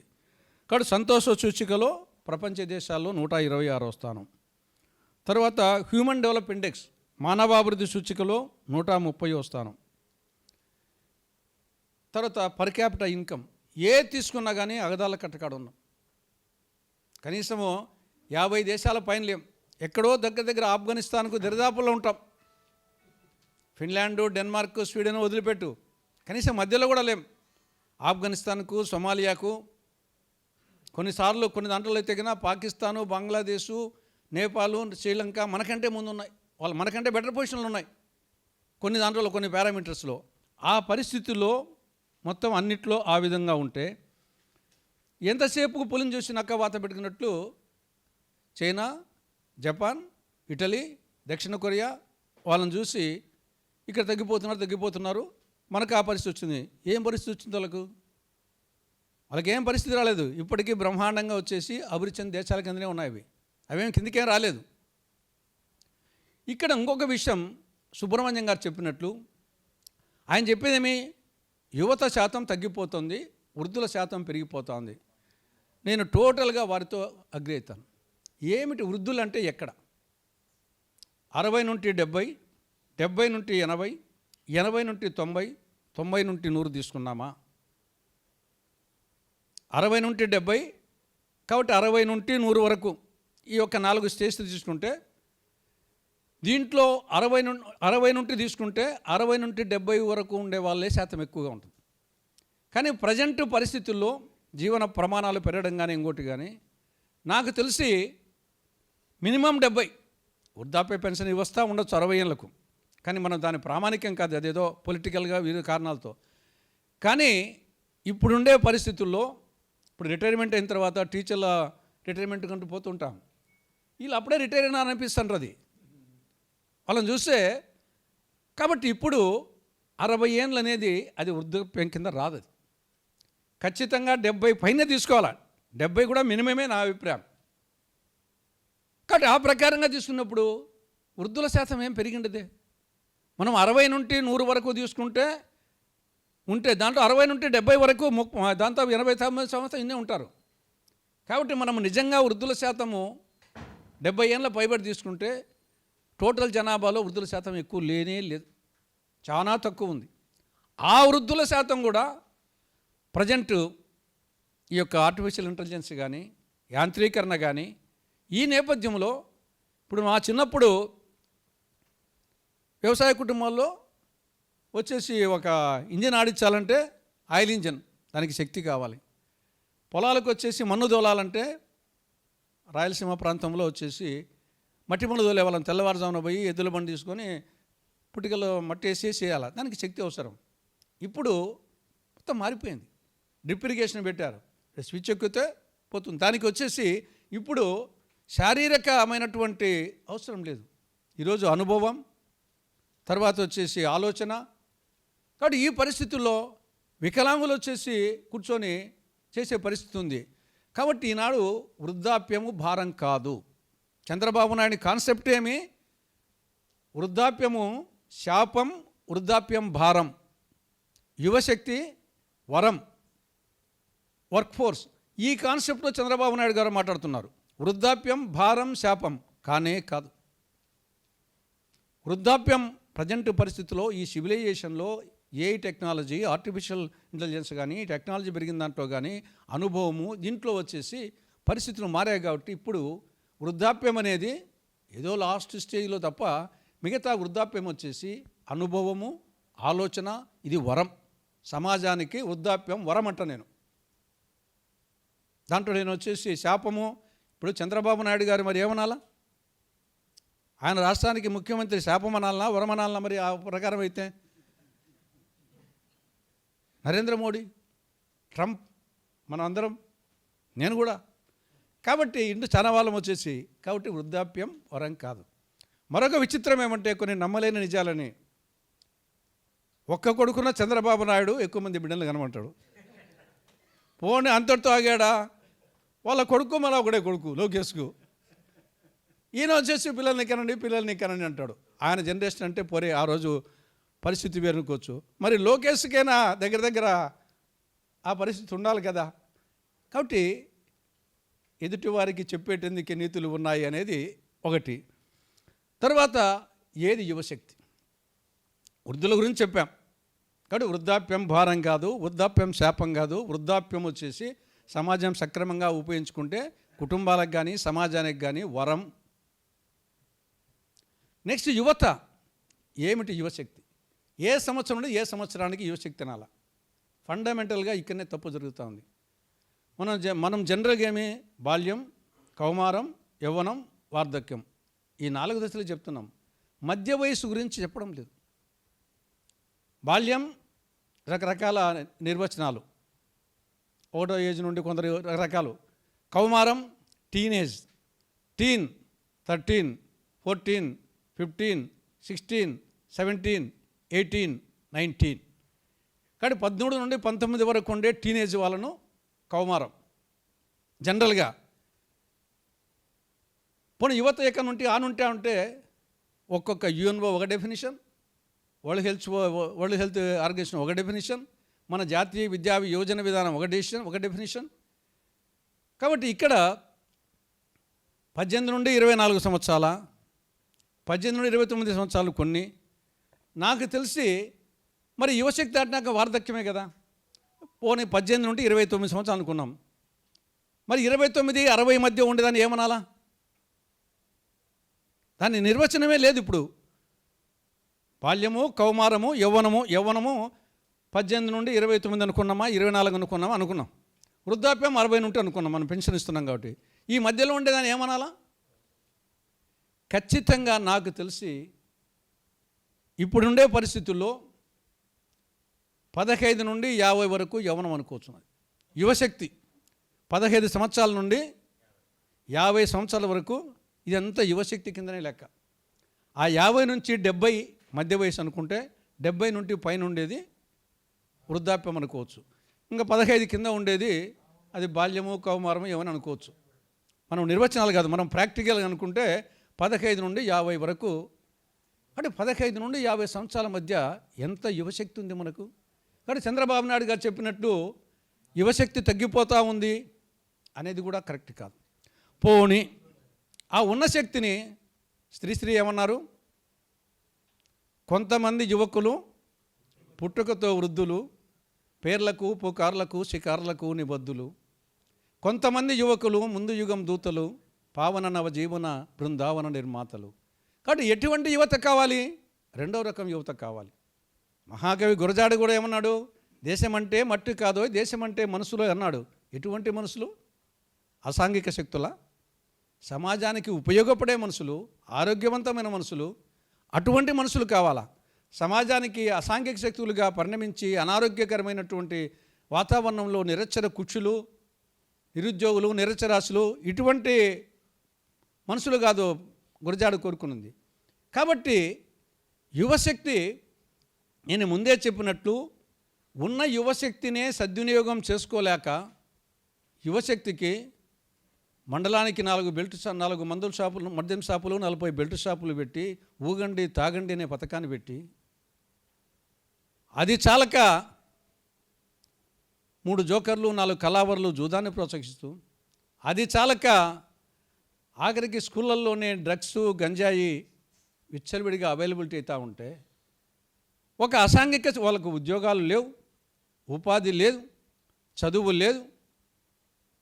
దానికి తోడు ముందుగానే కోతి కళ్ళు తాగింది, తేలుగుట్టింది. ఇంకా దాని పరిస్థితి చూడండి.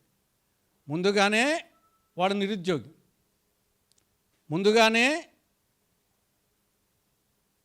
కనీస సౌకర్యాలు లేవు, దానికి తోడు ఇంటర్నెట్ అందుబాటులో ఉంది, భూత సాహిత్యం, హార్మోన్ల ప్రభావం, ఆ వయసులో హార్మోన్ల ప్రభావం ఆడోళ్ళల్లో మగోళ్ళల్లో, దానికి తోడు ఇంటర్నెట్లో భూత సాహిత్యం, దానికి తోడు మద్యం, దానికి తోడు డ్రగ్స్, గంజాయి. ఇంకా ఇటువంటి యూత్ను పట్టుకొని మొత్తం సమాజాన్ని నిర్మిస్తామంట. ముందు అవి లేకుండా, అవి లేనటువంటి యువత మనకు, అసాంఘిక శక్తులు కానీ సంఘానికి ఉపయోగపడే యువతను మనకు కావాలి. కాబట్టి వృద్ధులేమో ఇవన్నీ దాటుకొని పోయి ఆలోచనతో, అవగాహనతో, అనుభవంతో ఉండే వాళ్ళేమో శాపము, పాపము, భారమని వాళ్ళని భావిస్తున్నాం. ఇక్కడ ఈ విధంగా వీళ్ళను తయారు చేస్తూ దాన్ని రెక్టిఫై చేయకుండా కుండకు బొక్కబెట్టి కుండలో నీళ్లు పోస్తే కుండ నిండుతుందా? ఆ యువశక్తిని అవి కంట్రోల్ చేయకుండా నువ్వు కని అంటే ఇంకా అసాంఘిక శక్తులను కనమని అర్థం అన్నమాట. కాబట్టి ఆ కోణంలో ఆలోచించినా కరెక్ట్ కాదు. ఇక మిగతా ఈ యొక్క టోటల్ ఫెర్టిలిటీ రేట్ గురించి ఈయన పదే చెప్తున్నాడు. టోటల్ ఫెర్టిలిటీ రేట్ తీసుకుంటే మనకు ఆఫ్రికన్ కంట్రీస్ 4.4, మనం దేశాల వారిగా కాకుండా ఖండాల వారిగా తీసుకున్నాం రఫ్గా. African countries 4.4. ఒక స్త్రీ రిప్రొడక్టివ్ పీరియడ్లో ఎంతమంది యావరేజ్ పిల్లలు కంటా ఉందంటే ఆఫ్రికన్ కంట్రీస్లో 4.4, ఏషియన్ కంట్రీస్లో 2.2, యూరోప్లో 1.6, అమెరికాలో 1.8 మంది, ప్రస్తుతానికి ఇండియా 1.9. ఇది టోటల్ ఫెర్టిలిటీ రేట్. కాబట్టి ఈ ప్రకారంగా ఈయన చెప్పేదేమి, ఎక్కువ మంది పిల్లల కంటే వాళ్ళు వచ్చేసి వర్క్ ఫోర్స్ ఎక్కువ వస్తుంది, దేశం అభివృద్ధి చెందుతుందని కదా. ఆ ప్రకారంగా అయితే ఆఫ్రికన్ కంట్రీస్ ఎడవ ఉండాలి. మరి 4.4 TFR టోటల్ ఫెర్టిలిటీ రేటు మరి బ్రహ్మాండంగా అభివృద్ధి చెందాలి కదా. అని ఓవరాల్గా ఆ ఖండమే పేదరికంలో మగ్గుతూ ఉంది తరతరాలుగా, యుగాలుగా. కాబట్టి TFRకు, దేశ అభివృద్ధికి ఇది రివర్స్. చంద్రబాబు నాయుడు చెప్పినట్లు మంది 1.5 ఉంది ఆంధ్రప్రదేశ్, దీన్ని 2.1కి పెంచాలనే యాంగిలే తీసుకుంటే మరి 4.4 యాంగిల్ ఉన్నటువంటి ఆఫ్రికన్ కంట్రీస్ని ఏమనాలా అంటాను. మనం 1.15 నుండి 2.1కి చేస్తానే అద్భుతాలు సృష్టిస్తే ఇంకా 4.4 ఉండండి ఆఫ్రికన్ కంట్రీస్ ఎన్ని అద్భుతాలు సృష్టించిండాలా. అదేవిధంగా TFR తగ్గితే విపత్కర పరిస్థితులు వచ్చేట్టుగా అంటే యూరోపియన్ కంట్రీస్ 1.6. మరి మోస్ట్ ఆఫ్ ది యూరోపియన్ కంట్రీసే కదా డెవలప్డ్ కంట్రీస్గా ఉండేది. కాబట్టి అది కరెక్ట్ కాదు. పోనీ అభివృద్ధికి అనేక పారామీటర్స్ తీసుకుంటే ఫైనల్గా సంతోష సూచికే కదా. ఈవెన్ పర్ క్యాపిటల్ ఇన్కమ్ తీసుకున్నా, హ్యూమన్ డెవలప్మెంట్ తీసుకున్నా, ఫైనల్గా సంతోష సూచిక అనేది దట్ ఈజ్ అల్టిమేట్. మానవుడికి ఫైనల్గా వచ్చేసి ఏ పదవి వచ్చినా, డబ్బు వచ్చినా, ఏమొచ్చినా ఫైనల్గా సంతోషమే కదా అంటే అల్టిమేట్ కావాల్సింది. ఆ సంతోష సూచికలో ఫిన్లాండ్ నంబర్ 1లో ఉంది. ఫిన్లాండ్ నంబర్ 1లో. అక్కడ టోటల్ ఫెర్టిలిటీ రేట్ ఎంత? 1.25. ఫిన్లాండ్ సంతోష సూచికలో నంబర్ 1. అక్కడ 1.25 TFR. అక్కడ యూత్ పర్సెంటేజ్ 11%. ఫిన్లాండ్లో సంతోష సూచికలోనేమో నంబర్ 1, TFRలో తక్కువ, యూత్ ఫోర్స్లో తక్కువ. Youth force 11%. తర్వాత సెకండ్ ప్లేస్ డెన్మార్క్ సంతోష సూచికలో 2. అక్కడ TFR 1.47. అక్కడ యూత్ ఫోర్స్ శాతం వచ్చేసి 15%. నెక్స్ట్ థర్డ్ ప్లేస్ ఐస్లాండ్ సంతోష సూచికలో 3. అక్కడ TFR 1.56. అక్కడ యూత్ ఫోర్స్ పాపులేషన్ 9.1. ఇవి ఫస్ట్ సెకండ్ థర్డ్ సంతోష సూచికలు. మంది ఎక్కడ 126. సంతోష సూచికలో 126. మన TFR 1.94. మన యూత్ ఫోర్స్ ఈవెన్ 15-24 తీసుకుంటే 17% ఉంది. కాబట్టి ఫిన్లాండ్ కంటే, డెన్మార్క్ కంటే, ఐస్లాండ్ కంటే మన యూత్ పాపులేషన్ ఎక్కువగా ఉంది. తర్వాత TFR అక్కడికంటే ఎక్కువగా ఉంది. కానీ సంతోష సూచికలో ఎక్కడో ఉన్నాం. కాబట్టి సంతోష సూచిక కానీ, మానవాభివృద్ధి సూచిక కానీ, పర్ క్యాపిటా ఇన్కమ్ కానీ TFR కొలబద్ద కాదు, యూత్ ఫోర్స్ కొలబద్ద కాదు, వృద్ధాప్యం కొలబద్ద కాదు. ఓవరాల్గా మానవ వనరు మనం వృక్ష సంపద, ఖనిజ సంపద ఏ విధంగా సంపదగా భావిస్తామో మానవ సంపద కూడా సంపదే. కానీ దాన్ని సక్రమంగా ఉపయోగించుకుంటేనే అగ్గిపుల్లతో దేవుని ముందు అగరబత్తిని వెలిగించనవచ్చు, కొట్టానికి అగ్గి పెట్టనవచ్చు. మానవ సంపద అగ్గిపుల్లతో దేవుని ముందు అగరబత్తిని వెలిగించవచ్చు, అదే అగ్గిపుల్లతో ఒక కొట్టానికి వచ్చేసి అగ్గి పెట్టవచ్చు. కానీ ఇది ఈ 2 ఎవరి చేతిలో ఉన్నాయి? మానవుని చేతిలో. అది యూత ముసలోళ్ళ అగరబత్తి వెలిగిస్తున్నాడా, లేకుంటే కొట్టానికి అగ్గి పెడుతున్నాడా? ఈయన ప్రవర్తన అనేది మెయిన్ ఇంపార్టెంట్.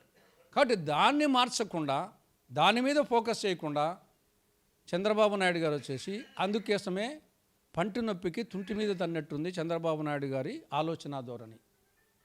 కాబట్టి ఇంకా అనేక కోణాలు ఉన్నాయి. ఇంకా నాకంటే మీరందరూ వచ్చేసి ఇంకా అనేక కోణాలు విశ్లేషించే శక్తి ఉండేవాళ్ళు కాబట్టి ఏదో మేము ఉన్నాం కాబట్టి 4 మాటలు చెప్పాము.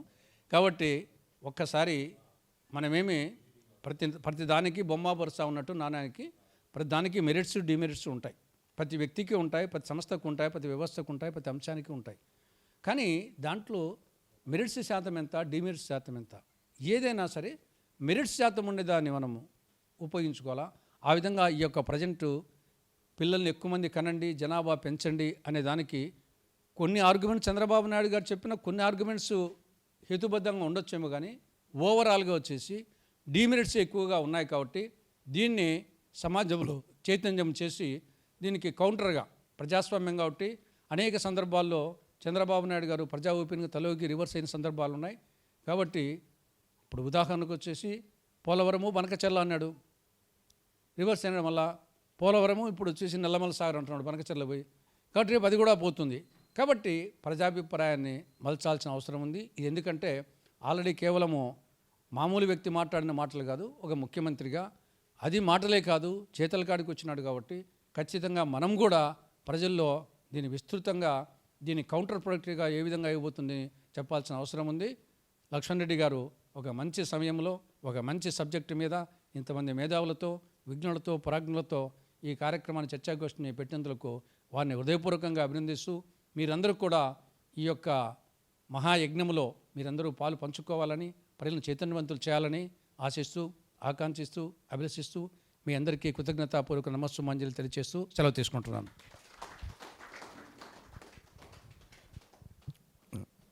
థ్యాంక్ యూ డాక్టర్ తులసిరెడ్డి గారు. వారు ఏ మీటింగ్కి ఆహ్వానించినా ఆ సబ్జెక్ట్ మీద 2-3 రోజులు ఎక్సర్సైజ్ చేసి వివరాలన్నీ సేకరించి నీట్గా నోట్ రాసుకుని, అంటే ఒక స్టూడెంట్ ఎగ్జామ్కి వెళ్ళేటప్పుడు ఎలా ప్రిపేర్ అవుతాడో అలా నీట్గా ప్రిపేర్ కావడమే కాకుండా దాన్ని ప్రజెంటేషన్ కూడా అందరికి అర్థమయ్యేటట్టుగా చెప్పగలరు.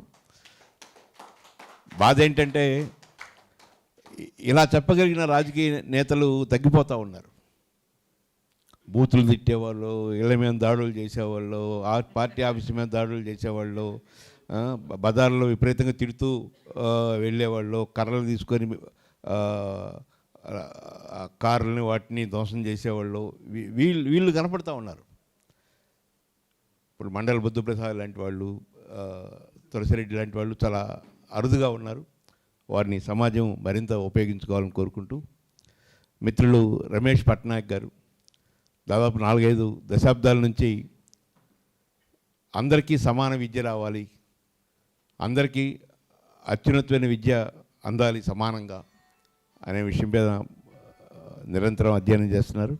వారిని ఒక 2 నిమిషాలు మాట్లాడవలసిందిగా కోరుతున్నాను.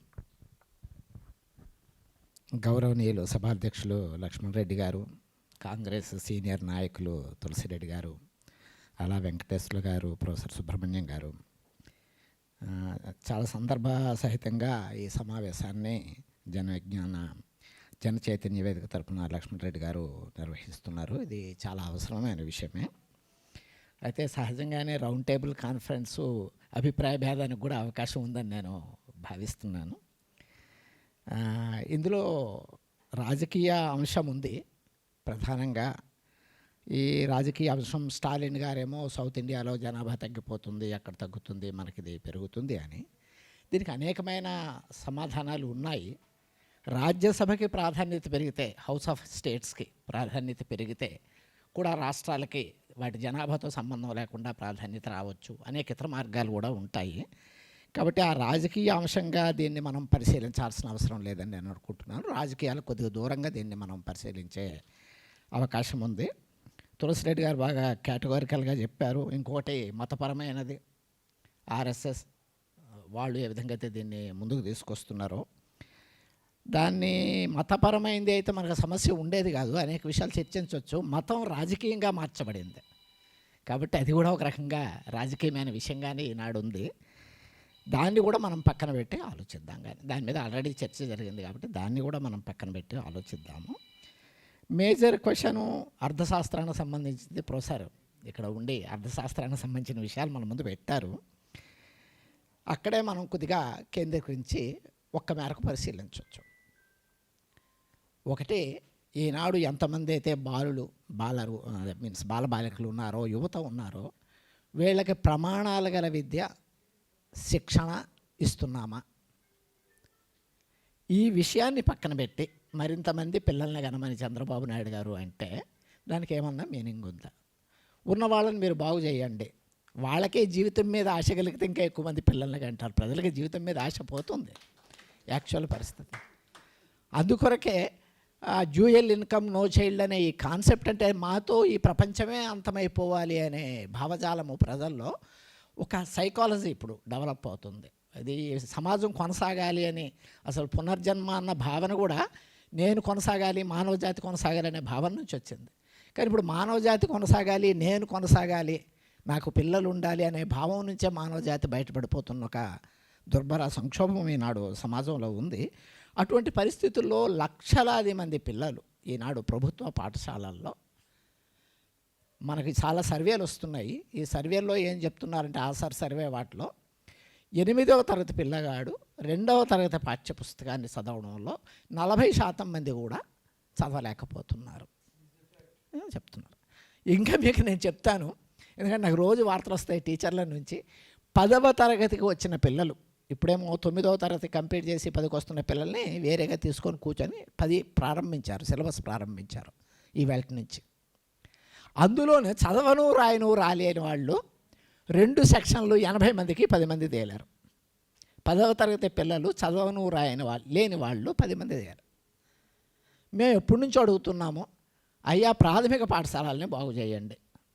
5వ తరగతి పూర్తి అయ్యేసరికంతా చదవను రాయను వస్తే నువ్వు ఇంకేం చెప్పొద్దు, సైన్స్ వద్దు, సొసైటీ వద్దు, ఇంకోటి వద్దు, చదవను రాయను 5వ తరగతికి పూర్తికి వస్తే 6వ తరగతి నుంచి వాడు సబ్జెక్టులు అందుకుంటాడు. వాడు చదవను రాయను రాదు. 6వ తరగతికి వచ్చిన దగ్గర నుంచి వెనక బెంచి అని మన కాలంలో అనేవాళ్ళము. ఇప్పుడు ముందు బెంచి లేనే లేదు గవర్నమెంట్ స్కూల్స్లో, అన్నీ వెనక బెంచీలే.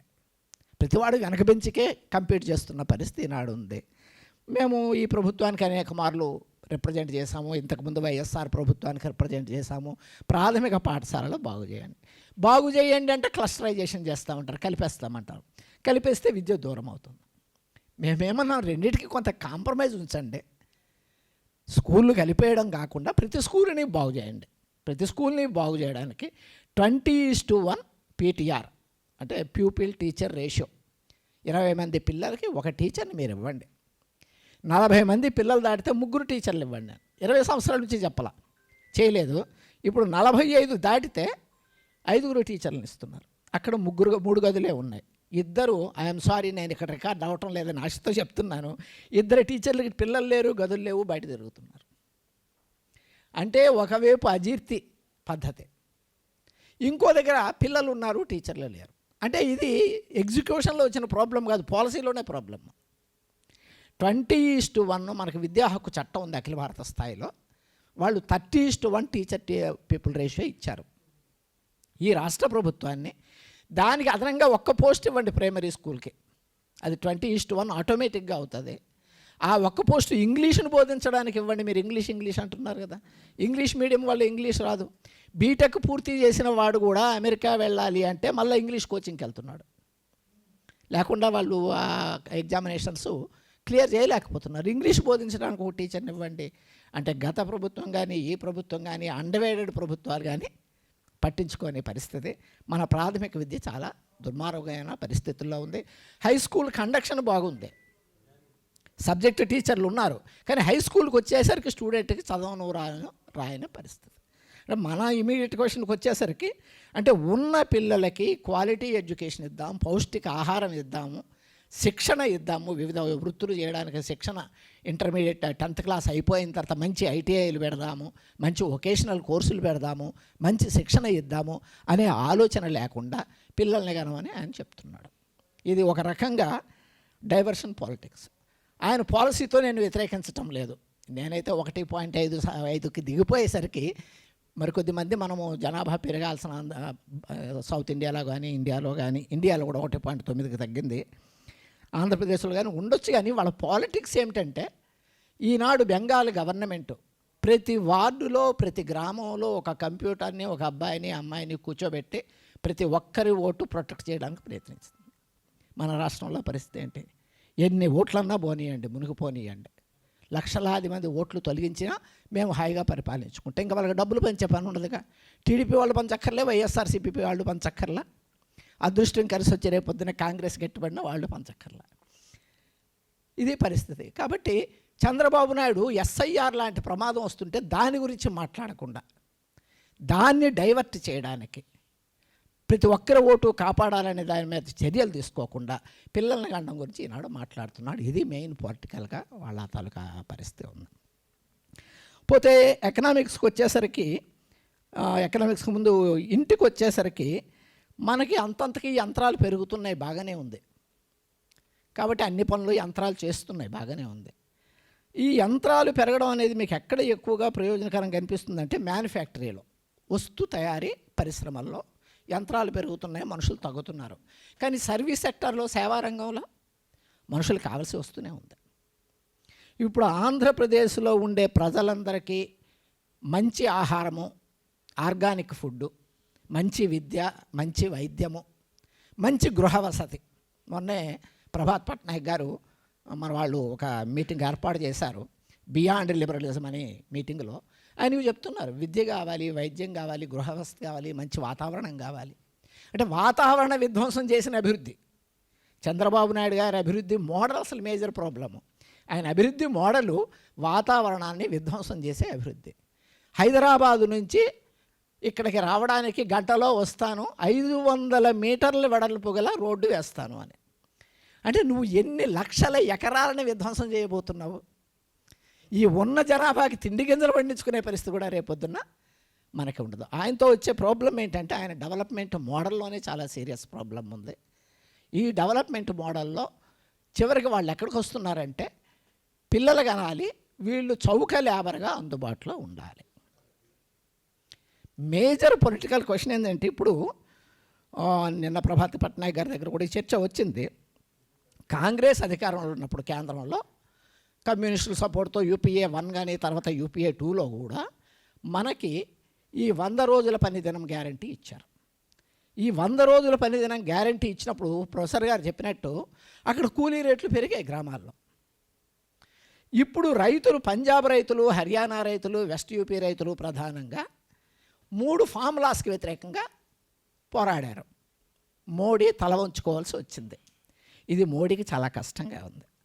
దీనికి టెక్నిక్ ఏమిటి అంటే, వ్యవసాయ కూలీల, కౌలుదారుల నడ్డి విరగగొడితే, తక్కువ కూలీకి కూలీలు ఊర్లో దొరికితే, గిట్టుబాటు ధర గురించి అడిగే ధనిక రైతు నోరు మూసుకోకుండా ఊరుకుంటాడు. అంటే మీరు ఎంత కల్పించి చెప్తున్నారని మీరు నన్ను అనొచ్చు. కరెక్ట్గా జర్మనీలో జరిగింది ఇదే. ధనిక రైతుల్ని దెబ్బతీయదలుచుకున్న కార్పొరేట్లు అక్కడ ఎక్కడైతే వ్యవసాయంలో అదనపు ఉత్పత్తి ఉందో, విలువ ఉందో, దాన్ని మార్కెట్గా తరలించుకోవడానికి, కార్పొరేట్లు హస్తగతం చేసుకోవడానికి మినిమం ప్రైసెస్ తగ్గించారు. మినిమం ప్రైసెస్ తగ్గిస్తే ధనిక రైతులు తిరగబడ్డారు జర్మనీలో. మీకు కావాల్సింది కూడా మీకు చేస్తామని చెప్పి గ్రామాల్లో ఉన్న వ్యవసాయ కూలీల, కౌలుదారుల యూనియన్ల మీద దాడి చేశారు. ఆఫీసులు పగలగొట్టారు, మనుషుల్ని చంపారు, అరెస్ట్ చేశారు, కేసులు పెట్టారు. కాబట్టి కూలీల మీద దెబ్బతీయడం ద్వారా ధనిక రైతుల్ని, మధ్యతరగతి రైతుల్ని తమ వైపు తిప్పుకోవాలనే ఫ్యాసిస్ట్ ఐడియాలజీ ఏదైతే ఉందో, ఆ ఐడియాలజీ నుంచే మోడీ ఈ 100 రోజుల పనిదినం అనేదాన్ని నీరుగార్చడానికి, దాని గురించి మన బాబు మాట్లాడతాడా? చాలా మెజర్ కదా. ఎంతో కృషి చేసి ఇది తీసుకురావడం జరిగింది. ఆ 100 రోజులు గ్యారంటీ లేకపోతే మరి పిల్లలు కన్నవాడు, పుట్టిన పిల్లలు ఏం పని చేసుకుంటారు? నువ్వు 100 రోజుల పని 365 రోజులకి కనీసం 250 పని దినాలన్న మనిషి చేయాలి. నువ్వు 100 రోజుల పని గ్యారంటీ కూడా ఇవ్వడానికి నువ్వు సిద్ధంగా లేవు. దాన్ని లిక్విడేట్ చేశావు. గత కాంగ్రెస్ ప్రభుత్వము, గత కమ్యూనిస్టు ఉద్యమము తీసుకొచ్చిన దాన్ని నువ్వు ఈనాడు లిక్విడేట్ చేశావు. దాని గురించి నువ్వు మాట్లాడుతున్నావు. ఇప్పుడేమో కొత్త పంచాయతీలు పెడతాము, రూర్బన్లు పెడతాము అని చెప్పేసి దాని ద్వారా ఆ 100 రోజుల దినాన్ని తగ్గించుకోవాలని ప్రయత్నం చేస్తున్నావు. ఉన్న పిల్లలకి చదువు లేదు, ఉన్న యూత్కి పని లేదు. నువ్వు కొత్త పిల్లల్ని కనమంటున్నావు. కొత్త పిల్లలు కనడం అవసరమే కావచ్చు. సోషలాజికల్గా చెప్పుకోవాలంటే అందరికీ తెలిసిన విషయమే. చివరికి మనకి పిల్లలే లేకపోవచ్చు, అదొక సమస్య ఉండొచ్చు. పిల్లలు ఉండి అమెరికాలోనో, ఆస్ట్రేలియాలోనో, లేకపోతే పేద కుటుంబాల్లో అయితే సౌదీలోనో కూలీ చేసుకుంటూ, నాలీ చేసుకుంటూ పిల్లలు బయటకు వెళ్ళిపోతే వాళ్ళు తిరిగి వస్తే కావాలని కోరుకుంటున్నాం. లేదు, వాళ్ళు తిరిగి రాకపోతే ఇక్కడ ఏజింగ్ పాపులేషన్కి హ్యూమన్ సర్వీసెస్ అందడానికి ఇక్కడ 2వ తరం, 3వ తరం మనుషులు ఉండాల్సిన ఆవశ్యకత ఉంది. అందుకే రిప్లేస్మెంట్ అంటాము. అంటే ఇదైతే టోటల్ ఫెర్టిలిటీ రేట్, ప్రతి స్త్రీ అంటే 20 మంది స్త్రీలు 21 మంది పిల్లల్ని కనాలి. 2.1 అంటే 20 మంది స్త్రీలు 21 మంది పిల్లల్ని కనాలి. 5 ఏళ్ల లోపున ఒకరు చనిపోతున్నారు యావరేజ్గా. కాబట్టి ఇప్పుడు ఎంతమంది ఉన్నారు, ఎంతమంది చనిపోతుంటారో అంతమంది పుడుతూ ఉంటారు. జనాభా స్థిరీకరణ 2.1 దగ్గర జనాభా స్థిరీకరణ జరుగుతుంది. కాబట్టి 2.1 అనేది యాక్చువల్గా కొద్దిగా హెల్దీ ఫిగరే. భారతదేశం మొత్తం మీదే 1.9గా తగ్గింది. ఇది అంత హెల్దీ టెండెన్సీ అయితే కాదు. సౌత్ ఇండియాలో బాగా తగ్గింది, ఆంధ్రప్రదేశ్లో 1.5కి వచ్చింది. కాబట్టి ఈ టెండెన్సీ ఏదైతే ఉందో, పిల్లల్ని కనకూడదు, పిల్లల్ని భరించలేము, మొయ్యలేము. నువ్వు అసలు పిల్లలకి నువ్వు కూలి ఇవ్వటం లేదు, వాడికి నువ్వు పని కల్పించు, విద్య కల్పించు, అప్పుడు పిల్లల్ని ప్రజలు కంటారు. కన్నప్పుడు 25,000 ఇస్తాను, తర్వాత నా కాళ్ళ దగ్గర పడేయండి మీరు కానీ అనే పద్ధతిలో చంద్రబాబు నాయుడు మాట్లాడుతున్నాడు. యాక్చువల్గా మీరు కనండి, నా కాళ్ళ దగ్గర పడేయండి, నేను ఎక్స్ప్లాయిట్ చేసుకుంటాను వాళ్ళని. పరిశ్రమల్లోని, బొగ్గు గనుల్లోని, తారు రోడ్ల మీద, పొలాల్లోని వాళ్ళని నేను ఎక్స్ప్లాయిట్ చేసుకుంటాను, నాకు హ్యూమన్ లేబర్ ఆ విధంగా కావాలి అనే పద్ధతుల్లో. కాబట్టి పిల్లలు మరికొద్దిగా దీన్ని 1.5 నుంచి 2.1 వచ్చేవరకు కాకపోయినా ఇండియన్ యావరేజ్ 1.9 వచ్చేవరకు కూడా పిల్లలు పెరగడం వల్ల మనకి ఇబ్బంది ఏమీ లేదు. కానీ చంద్రబాబు నాయుడు ఈ పనిని ఎందుకు చేస్తున్నాడు? ఇంకోటి ఉంది, ఆయన సైకలాజికల్గా ఒక పిచ్చి పట్టుకుంటుంది ఎప్పుడైనా. బంగారు కుటుంబాలను ఒక పిచ్చి పట్టుకుంది. అది పట్టుకొని ఇప్పుడు కలెక్టర్ల మీద పడుతున్నాడు. ప్రతి జిల్లాలో 1,00,000 బంగారు కుటుంబాలని తయారు చేయండి. బంగారు కుటుంబాలంటే ఈసారేమో నా కుటుంబానికి మద్దతు ఇవ్వాలి. ఇదంతా విచిత్రమైన విషయం. ఒక కుటుంబము ఇంకొక కుటుంబానికి మద్దతు. కుటుంబము రాజ్యానికి ట్యాక్స్ కడుతుంది, రాజ్యము పేదవాళ్ళకి మద్దతు చూస్తుంది. అంతేగాని ఒక ధనవంతుడు ఒక పేదవాడికి ఇవ్వడం అంటే ఇది ఒక రకమైన ఎన్స్లేవ్మెంట్కి దారితీసే పరిస్థితి. కాబట్టి ఇటువంటి పిచ్చిలు ఆయనకు ప్రత్యేకంగా ఉన్న, ఏ పిచ్చి పట్టుకుంటే ఆ పిచ్చి పట్టుకొని ముందుకు పోతాడు. అది ఇందులో ప్రాబ్లం ఉంది. కాబట్టి జనాభా పెరుగుదల ఒక విషయం అయితే, ఇంకొకటి ఏమిటంటే ఉన్న పిల్లలకి కావాల్సిన విద్యా వైద్యాల మీద మనం దృష్టి పెట్టాల్సిన ఆవశ్యకత ఉంది, స్కిల్స్ మీద దృష్టి పెట్టాల్సిన ఆవశ్యకత ఉంది. ఈ డెవలప్మెంట్ మోడలే, ఇంతకుముందు లక్ష్మణ్ రెడ్డి గారు డెవలప్మెంట్ మోడల్ మీద కూడా మీటింగ్ పెట్టారు. ఇప్పుడు మనం అందులోకి డిబేట్స్ వెళ్ళలేము. ఈ డెవలప్మెంట్ మోడల్నే ప్రత్యేకంగా లేవనెత్తాల్సిన ఆవశ్యకత ఉంది. సర్వీస్ సెక్టార్ కూడా, ఒక మాట చెప్పి నేను ముగిస్తాను, సర్వీస్ సెక్టర్ కూడా ఇప్పుడు ఏమైందంటే శ్రమ దోపిడీ దగ్గర నుంచి శరీర దోపిడీకి వెళ్ళింది. శ్రమ దోపిడీ దగ్గర నుంచి శరీర దోపిడీకి వెళ్ళింది. అది రక్తం అమ్మడం దగ్గర నుంచి కిడ్నీలు అమ్మడం వరకు, గర్భం అద్దెకి ఇవ్వడం వరకు, ఫ్లెష్ ట్రేడ్ వరకు, చివరికి ఎప్స్టీన్ కార్యక్రమాల వరకు ఈనాడు శరీర దోపిడీకి వెళ్తుంది. కాబట్టి కన్న పిల్లలు ఏమవుతారో అని పేరెంట్స్కి భయం ఉన్న పరిస్థితుల్లో ఈ భయాన్ని తొలగించాల్సిన ఆవశ్యకత ప్రభుత్వం మీద ఉందని ఈ సందర్భంగా సభ దృష్టికి తీసుకొస్తాను. Thank you.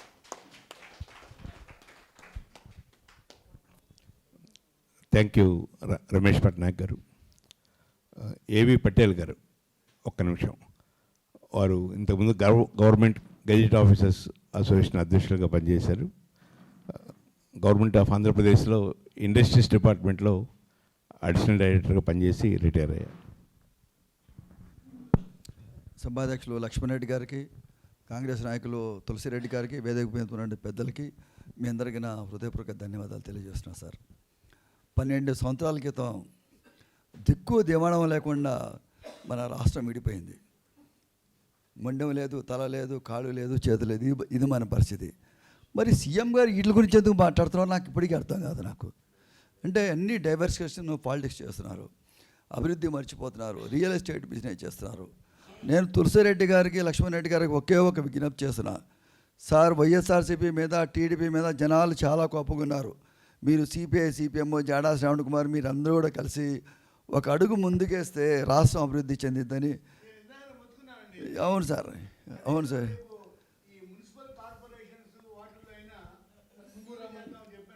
అవును సార్, అవును సార్. ఎందుకంటే ఏ రోజైతే ఇంటలెక్చువల్స్ మనం సైలెంట్గా ఉంటామో ఇట్లాగే వెర్రి తలలేస్తూ ఉంటాం సార్. ఈరోజు పీపీల మీద మనం ఉద్యమం చేశాము, ఎంతో సక్సెస్ అవడం కూడా జరిగింది. ఇవన్నీ కూడా మనం చూస్తున్నాం. లడ్డు విషయం అని, ఆ విషయం అని, పనికిరాని విషయాల మీద ఈరోజు సిబిఎన్ గారు చాలా దురదృష్టకరం. మనం ఆయన పరిపాలన సరిగ్గా చేయడం లేదని ఈయన చేతిలోకి ఇస్తే ఈయన ఇంకా దారుణంగా చేస్తున్నాడు. సో నేను చెప్పేది ఏంటంటే ఇవన్నీ కూడా డైవర్షన్ పాలిటిక్స్, సెల్ఫిష్ రాజకీయాలు ఇవన్నీ చేస్తున్నారు. కాబట్టి ఇవన్నీ కూడా మనం కండెమ్ చేయాలి. మరి దీంట్లో తులసిరెడ్డి గారు కొంచెం చొరవ తీసుకొని ఒక అడుగు ముందుకెళ్ళాలి సార్. ఎందుకంటే 3వ కూటమి రోజు వస్తే డెఫినెట్గా మీరు అధికారంలో రావడానికి ఉన్నది. మేమందరం కూడా ఉన్నాం సార్. మేమందరం కూడా మా శక్తిని కొంచెం దయచేసి తక్కువ అంచనా వేద్దాం సార్. ఎందుకంటే సమాకేంద్రంలో మీతో కూడా మేము కలిసి తిరిగాం మేము యాక్చువల్గా. లేదంటే ఇటువంటి పోకట్లు ఇట్లాగనే జరుగుతుందని చెప్పేసి మీకు తెలియజేస్తున్నాను.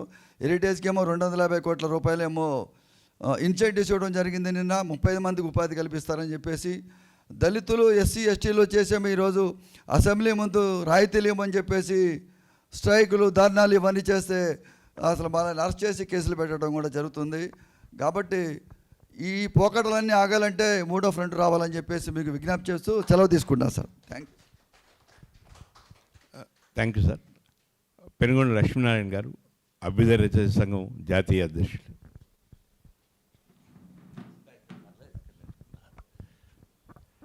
అందరికీ నమస్కారాలు.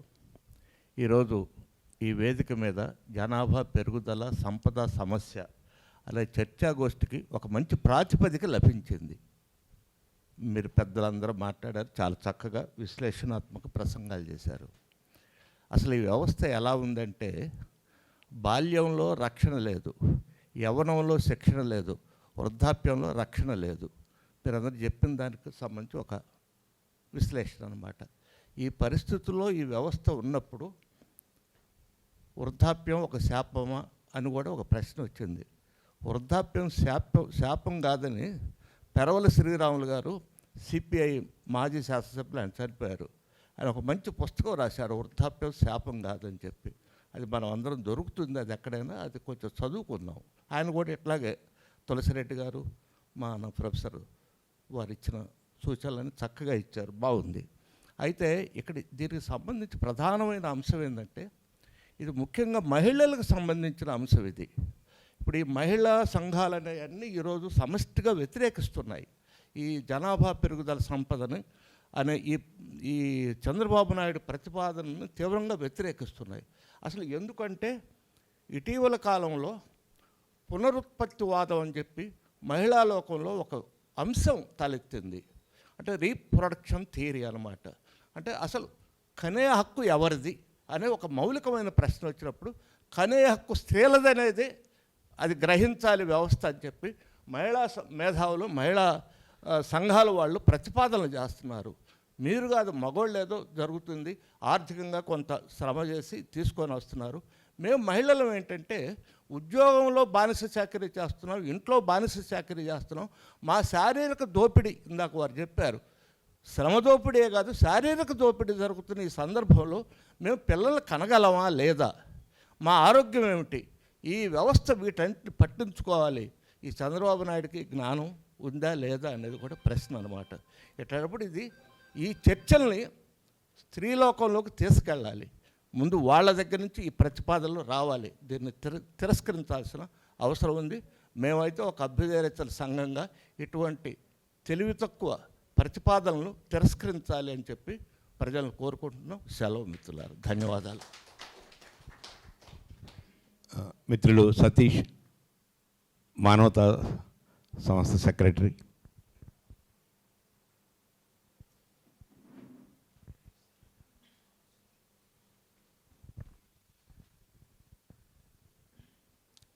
రెస్పెక్టెడ్ డయాస్, వేదిక ముందు అలంకరించిన పెద్దలందరికీ నమస్కారం. లక్ష్మణ్ రెడ్డి గారు ఏ టాపిక్ అయినా చాలా కరెంట్ అఫైర్స్లో హాట్ టాపిక్ తీసుకుంటారు. సార్కి ప్రత్యేకంగా ఈ టాపిక్ తీసుకొని ఈ ప్రోగ్రాం అరేంజ్ చేసినందుకు ధన్యవాదాలు తెలియజేస్తున్నాను. ఆల్రెడీ ప్రస్తుత పరిస్థితుల్లో రిసోర్స్ క్రంచ్, అంటే రిసోర్సెస్ తక్కువగా ఉన్నాయి కాబట్టి మనలాంటి భారతదేశానికి, ఎస్పెషల్లీ ఆంధ్రప్రదేశ్ లాంటి ఆర్థిక వనరులు తక్కువగా ఉన్న రాష్ట్రానికి ఈ జనాభా అనేది కొంచెం ఇబ్బందికరమైనదని నేను ప్రత్యేకంగా భావిస్తున్నాను. రిసోర్సెస్ అభివృద్ధి చెందినప్పుడు జనాభా ఆటోమేటిక్గా ప్రజల్లోనే మార్పు వస్తుంది. కాబట్టి అప్పుడు మనం ఈ జనాభా పెరుగుదల గురించి ఆలోచించవచ్చు. ప్రస్తుతానికైతే కనుక ఉన్న వనరులను సద్వినియోగం చేసుకోవాలని నేను కోరుకుంటున్నాను. Thank you. శిరీష గారు,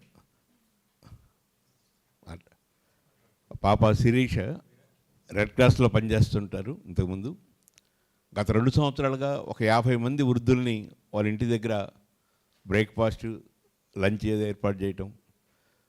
సామాన్యమైన మహిళ, పెద్ద ఆదాయం లేని మహిళ, ఆయన కూడా 50 మంది వృద్ధుల్ని ఆమె రక్షిస్తూ ఉంది. అమరాచారి గారు.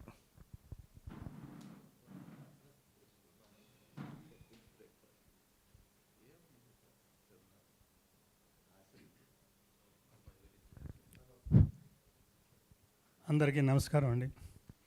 నేను ముఖ్యంగా తులసిరెడ్డి గారి చెప్పినటువంటి విషయాలు వినాలని ఉద్దేశం చొప్పున వచ్చాను. వారు గుంటూరులో ఏ సభ పెట్టినా కూడా నేను వచ్చి వింటుంటాను. ఈరోజు రావటం చాలా సంతోషం కలిగించింది.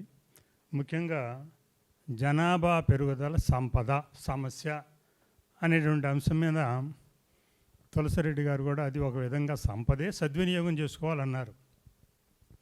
ఇప్పుడు జనాభా పెంచితే యూత్ పెరుగుతుంది అని అంటున్నారు. కానీ ఉన్నటువంటి జనాభాని సద్వినియోగం చేసుకోవాలని చెప్పి మరి తులసిరెడ్డి గారు కూడా చెప్పారు. నేను కూడా అదేం చెప్తున్నానంటే అందరి చేత పని చేయించాలి. చాలామంది బెగ్గర్స్ ఉన్నారు, పని లేక తిరిగేటటువంటి ఉన్నారు, మరి కొన్ని చెడు అలవాట్లకు బానిసలయ్యేటటువంటి వాళ్ళు ఉన్నారు. అటువంటి వాటినన్నిటినీ రూపమాపి సక్రమంగా పని చేయించినట్లయితే మన యొక్క సంపద కూడా పెరుగుతుంది. ఆ విధంగా చేస్తే బాగుంటుందని నా అభిప్రాయం వ్యక్తం చేస్తూ అవకాశం ఇచ్చినందుకు ధన్యవాదాలు తెలియజేస్తూ సెలవు తీసుకుంటాను.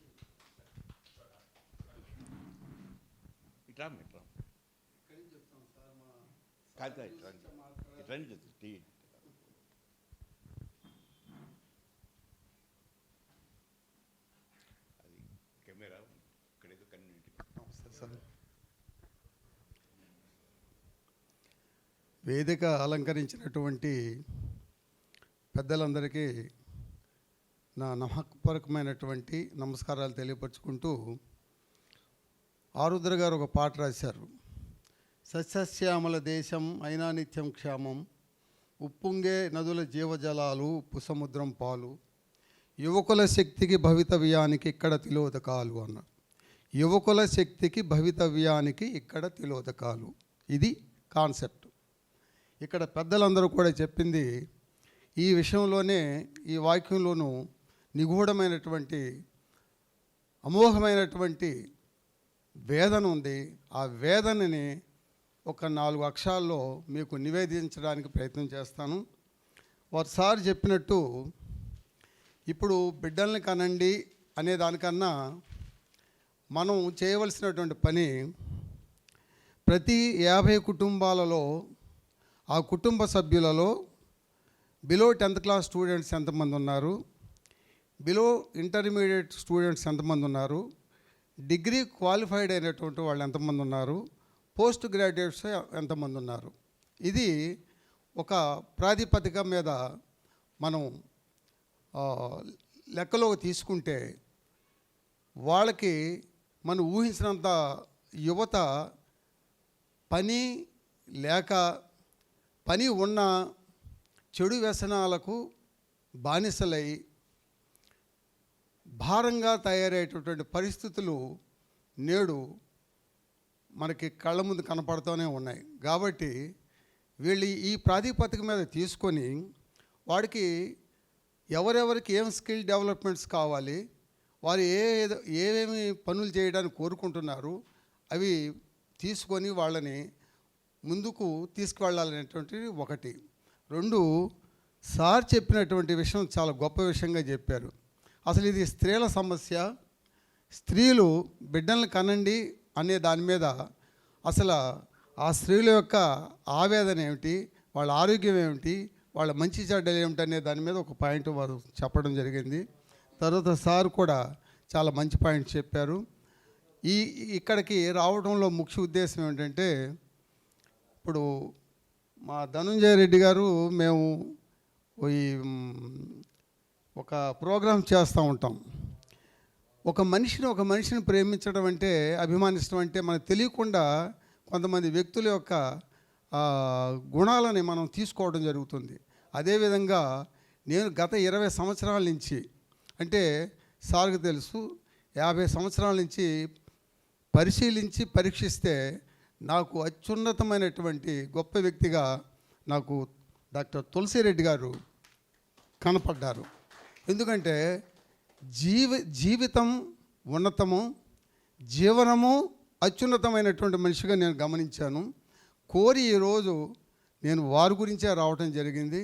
ఇది మహద్భాగ్యంగా చేస్తూ, ఇప్పుడు ఉన్నటువంటి ఒక్కొక్క 50 కుటుంబాలను ప్రాతిపదికగా తీసుకొని వాళ్ళల్లో నిరుద్యోగంగా ఎంతమంది ఉన్నారు, వాళ్ళ స్కిల్ డెవలప్మెంట్స్ ఏమిటి, వాటిని ప్రాతిపదికగా తీసుకుని ముందు వాళ్ళకి ఉపాధి కల్పించిన తరువాత ఈ బిడ్డలకు అనేటటువంటి విషయంలో ఆ స్త్రీల యొక్క మనోభావాలను కూడా లెక్కలో తీసుకోవాలని మనపూర్వకంగా తెలియజేసుకుంటూ, నేను ఈరోజు వారి సభాముఖంగా నేను మాట్లాడటానికి అవకాశం ఇచ్చినటువంటి లక్ష్మారెడ్డి గారికి, ధనుంజయ రెడ్డి గారికి, మిగతా పెద్దలందరికీ నా నమస్కారాలు తెలియపరచుకుంటున్నాను. నమస్తే సార్. Thank you. ఇటీవల కేరళ ప్రభుత్వం ఒక మంచి పని చేసింది. మొత్తం కేరళ రాష్ట్రంలో అతి పేదల్ని గుర్తిస్తే సుమారు 64,000 మంది ఉన్నారు. 4 సంవత్సరాల పాటు 64,000 మందికి ప్రతి కుటుంబానికి ఒక ప్లాన్ రూపొందించి 64,000 ప్లాన్లు తయారు చేసి 4 సంవత్సరాల లోపల వారి పేదరికం నుంచి కొంత పైకి తీసుకురావడానికి ప్రయత్నం చేసి విజయవంతమయ్యి ఈరోజు భారతదేశంలో అతి పేదరికం లేని రాష్ట్రంగా కేరళని ప్రకటించుకుంది. అలాంటి పనులు చేయాలి. పిల్లల్ని కననే బదులు ఉన్న యువతనికి నైపుణ్యాన్ని ఎలా ఇవ్వాలి, మంచి విద్యను ఎలా ఇవ్వాలి, మంచి వైద్యం ఎలా ఇవ్వాలి, మంచి ఉద్యోగాలు ఎలా ఇవ్వాలి, మంచి రకరకాల సౌకర్యాలు ఎలా కల్పించాలి, వీటి మీద దృష్టి పెట్టకుండా వాటిని పక్కకు పెట్టేసి పిల్లల్ని ఎక్కువ మంది కనండి అని చెప్పడం ద్వారా ఈ సమస్య పరిష్కారం కాదనుకుంటూ మిత్రులు ఓరుగంటి నారాయణ రెడ్డి గారు, రేట్ పేయర్స్ అసోసియేషన్ అధ్యక్షులు, ఒక నిమిషం మాట్లాడతారు. ఇట్లా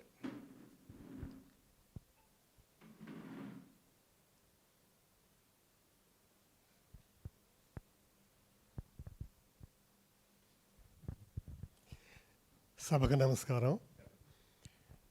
ఇప్పుడు మన ఆలా గారు అట్లాగే సుబ్రహ్మణ్యం గారు చెప్పిన దాన్ని ఒకసారి నేను కూడా మళ్ళీ రిపీట్ చేస్తే దానికి బలం చేకూరుతుంది అనుకుంటాను.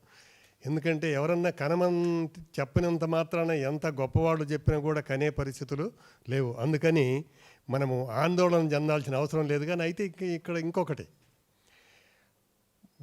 చాలా పావర్టీలో ఉన్నవాళ్ళు ఆసుపత్రికి పోతే చెప్పారు, 6 మా తల్లికి మేము కూడా 7. అప్పట్లో ఖర్చు ఉండేది కాదు ఎంతమంది అయినా. ఇప్పుడు కాన్పుకు ఆసుపత్రికి పోతే 50,000 ఖర్చు అవుతుంది. అలాంటి వాళ్లకు చంద్రబాబు గారు చెప్పినటువంటిది ఉపయోగపడుద్ది, నేను చెప్పింది ఉపయోగపడదని వాళ్ళు చెప్పుకోవడానికి పనికొచ్చుద్దేమో. కానీ కావాలని ఆయన చెప్పింది అందిపుచ్చుకొని మామూలు వాళ్ళు ఎవరు ఎక్కువగానే పని లేదు. అయితే ఇక్కడ ఒకటి, బజార్లలో తిరుగుతూ అడుక్కు తింటూ, మనం సిగ్నల్ దగ్గరికి పోతే ఎంతోమంది అడుక్కు తినేవాళ్ళు, బడిలో ఉండవలసిన 15 సంవత్సరాల లోపు పిల్లలు ఎక్కడో మురిక్కాలలో తిరుగుతూ చెత్త ఏరుకుంటూ ఉండే వాళ్లకు ఈ ట్యాక్స్ పేయర్స్ సుబ్రహ్మణ్యం గారు చెప్పారు, ఎవరిచ్చారు ఈ పాలకులకైనా ప్రతిపక్షం వాళ్ళకైనా వాళ్ళు ఇష్టం వచ్చినట్టు రాత్రికి వచ్చిన ఆలోచనతో వెంటనే ఓట్ల కొరకో ఇంకొక దాని కొరకో ఖర్చు పెట్టమని. ఇట్లాగే ప్రజాభిప్రాయాన్ని సేకరించండి. మీరు చెప్పేది కూడా కరెక్ట్ అయితే మొత్తం అభిప్రాయం అప్పుడు అమలు జరపాలి. కానీ ట్యాక్స్ పేయర్స్ సొమ్మును మీ ఇష్టం వచ్చినట్టు ఖర్చు పెట్టడం సబబు కాదు. ఈ విధంగా ప్రజా సొమ్ము సద్వినియోగం అవ్వటానికి బజార్లలో తిరుగుతున్నటువంటి చిన్నపిల్లలకి 15 సంవత్సరాల లోపు ఉన్న పిల్లలందరూ బడిలో ఉన్నట్టు చూస్తే సద్వినియోగం అయ్యేటట్టు ఉంటుంది ట్యాక్స్ పేయర్స్ సొమ్మని. Thank you. మిత్రులు ఒగ్గం సాంబశివరావు గారు, బీసీ జనమహాసభ అధ్యక్షుడు. నాకు డౌట్ వచ్చి ఆలగారు కూడా అడిగాను. బీసీ మహాజన సభ అధ్యక్షులు. 1 మినిట్ ఇస్తే నాకు ప్రధాన వక్త డాక్టర్ తులసిరెడ్డి గారు, డాక్టర్ డిఆర్ సుబ్రహ్మణ్యం గారు, డాక్టర్ సరే ఇప్పుడు నన్ను కుదిస్తున్నారు చూడండి. ఇప్పుడు పేదరికం జనాభా పెరుగుదలకు మూల కారణం పేదరికమే. అయితే చంద్రబాబు వాస్తవానికి విరుద్ధమైనటువంటి సంస్కరణలు తీసుకొని వస్తున్నాడు. ఇవాళ విద్య చూడండి, డిఆర్ సుబ్రహ్మణ్య గారు తెలుసు, యూజీసీ స్కేలు 1,50,000 దాకా ఉండేది. ఇప్పుడు పిహెచ్డి చేసినటువంటి డాక్టరేట్స్కి 10,000, 20,000 ఇస్తున్నారు కాలేజీల్లో. మరి పాఠశాలలో వచ్చేటప్పటికి 10,000 ఇచ్చి ఇంకొక కండిషన్స్ పెడుతున్నారు. ఏమిటంటే మీరు 10 మంది పిల్లలను చేర్చాలా, మీకు ఎక్సెస్ టైం వాళ్ళకి చెప్పాలా అని చెప్పి. అయితే వీళ్ళు 10,000 ఇచ్చిన వాళ్ళు వివాహం అయితే వాడి 2 పిల్లలు పుడితే ఎక్స్పెన్సెస్ ఏంటి పరిస్థితి? ఈ రోజున భారతదేశంలో కొన్ని దశాబ్దాలుగా 80% ప్రజలు భూమి లేదు, ఆరోగ్యం లేదు, విద్య లేదు. వీటన్నిటిని ఇప్పించాలి, ఫుల్ఫిల్ చేయాలా. విద్య ఏమిటి? ఈ రోజుల్లో విద్య వ్యాపారం అయింది. వైద్యం ప్రభుత్వాలకి వాళ్ళు హాస్పిటల్స్ వాళ్ళు మరి మీటింగులు పెట్టి చెబుతున్నారు మాకు పే చేయాల్సింది పే చేయలేదని. విద్య వ్యాపారం చేశారు. అదేవిధంగా మొత్తంగా టోటల్గా వాస్తవాలకు విరుద్ధంగా పరిస్థితులు ఇవాళ గవర్నమెంట్ చేస్తూ ఉంది. ప్రజలకే సామాజిక అందించట్లేదు. ప్రజాస్వామ్యం మంట కలుపుతూ ఉన్నారు. ఒక రౌడీలకి గోండాలకి సీట్లు ఇచ్చి గోండా సంస్కృతి, రౌడీ సంస్కృతి ప్రవేశపెట్టారు రాజకీయాల్లో. ఇటువంటి పరిస్థితుల్లో నేను తులసిరెడ్డి గారికి చెప్పేది ఏంటంటే, ఇవాళ మేధావులు ఎవరైతే రమేష్ గారు, పూర్ణచంద్రరావు గారు, అదేవిధంగా అనేక మంది మేధావులు ఆల్టర్నేట్ ఫోర్సు ఇసుగు పుట్టిపోయిన జనాలకి ఈ యొక్క పరిపాలనా వ్యవస్థ మీద ఇసుగు పుట్టిపోయింది. వాళ్ళంతా కూడా ఒక ఆల్టర్నేట్ ఫోర్స్ రావాలి. తులసిరెడ్డి గారు ఒక నిజాయితీ పరులు, ఒక మేధావి. అటువంటి తులసిరెడ్డి గారు పిల్లికి గంట కట్టినట్టుగా మరి వీళ్ళందరినీ కోఆర్డినేట్ చేసుకొని ఒక ఆల్టర్నేట్ ఫోర్స్ కనుక తయారైతే ఎక్కువ మంది సంఖ్య ఇట్లు ఓట్లేసి గెలిపిస్తారని చెప్పి ఆ యొక్క ప్రాక్టికల్ ఒకసారి మీరు చేయమని మనవి చేస్తూ ఉన్నాను. Thank you. ఇంకెవరైనా మాట్లాడతారా? సాయిరామ్. సో ఈ సమావేశాన్ని జయప్రదం చేసిన అందరికీ కృతజ్ఞత తెలియజేసుకుంటూ ఇంతటితో ముగిస్తున్నాను.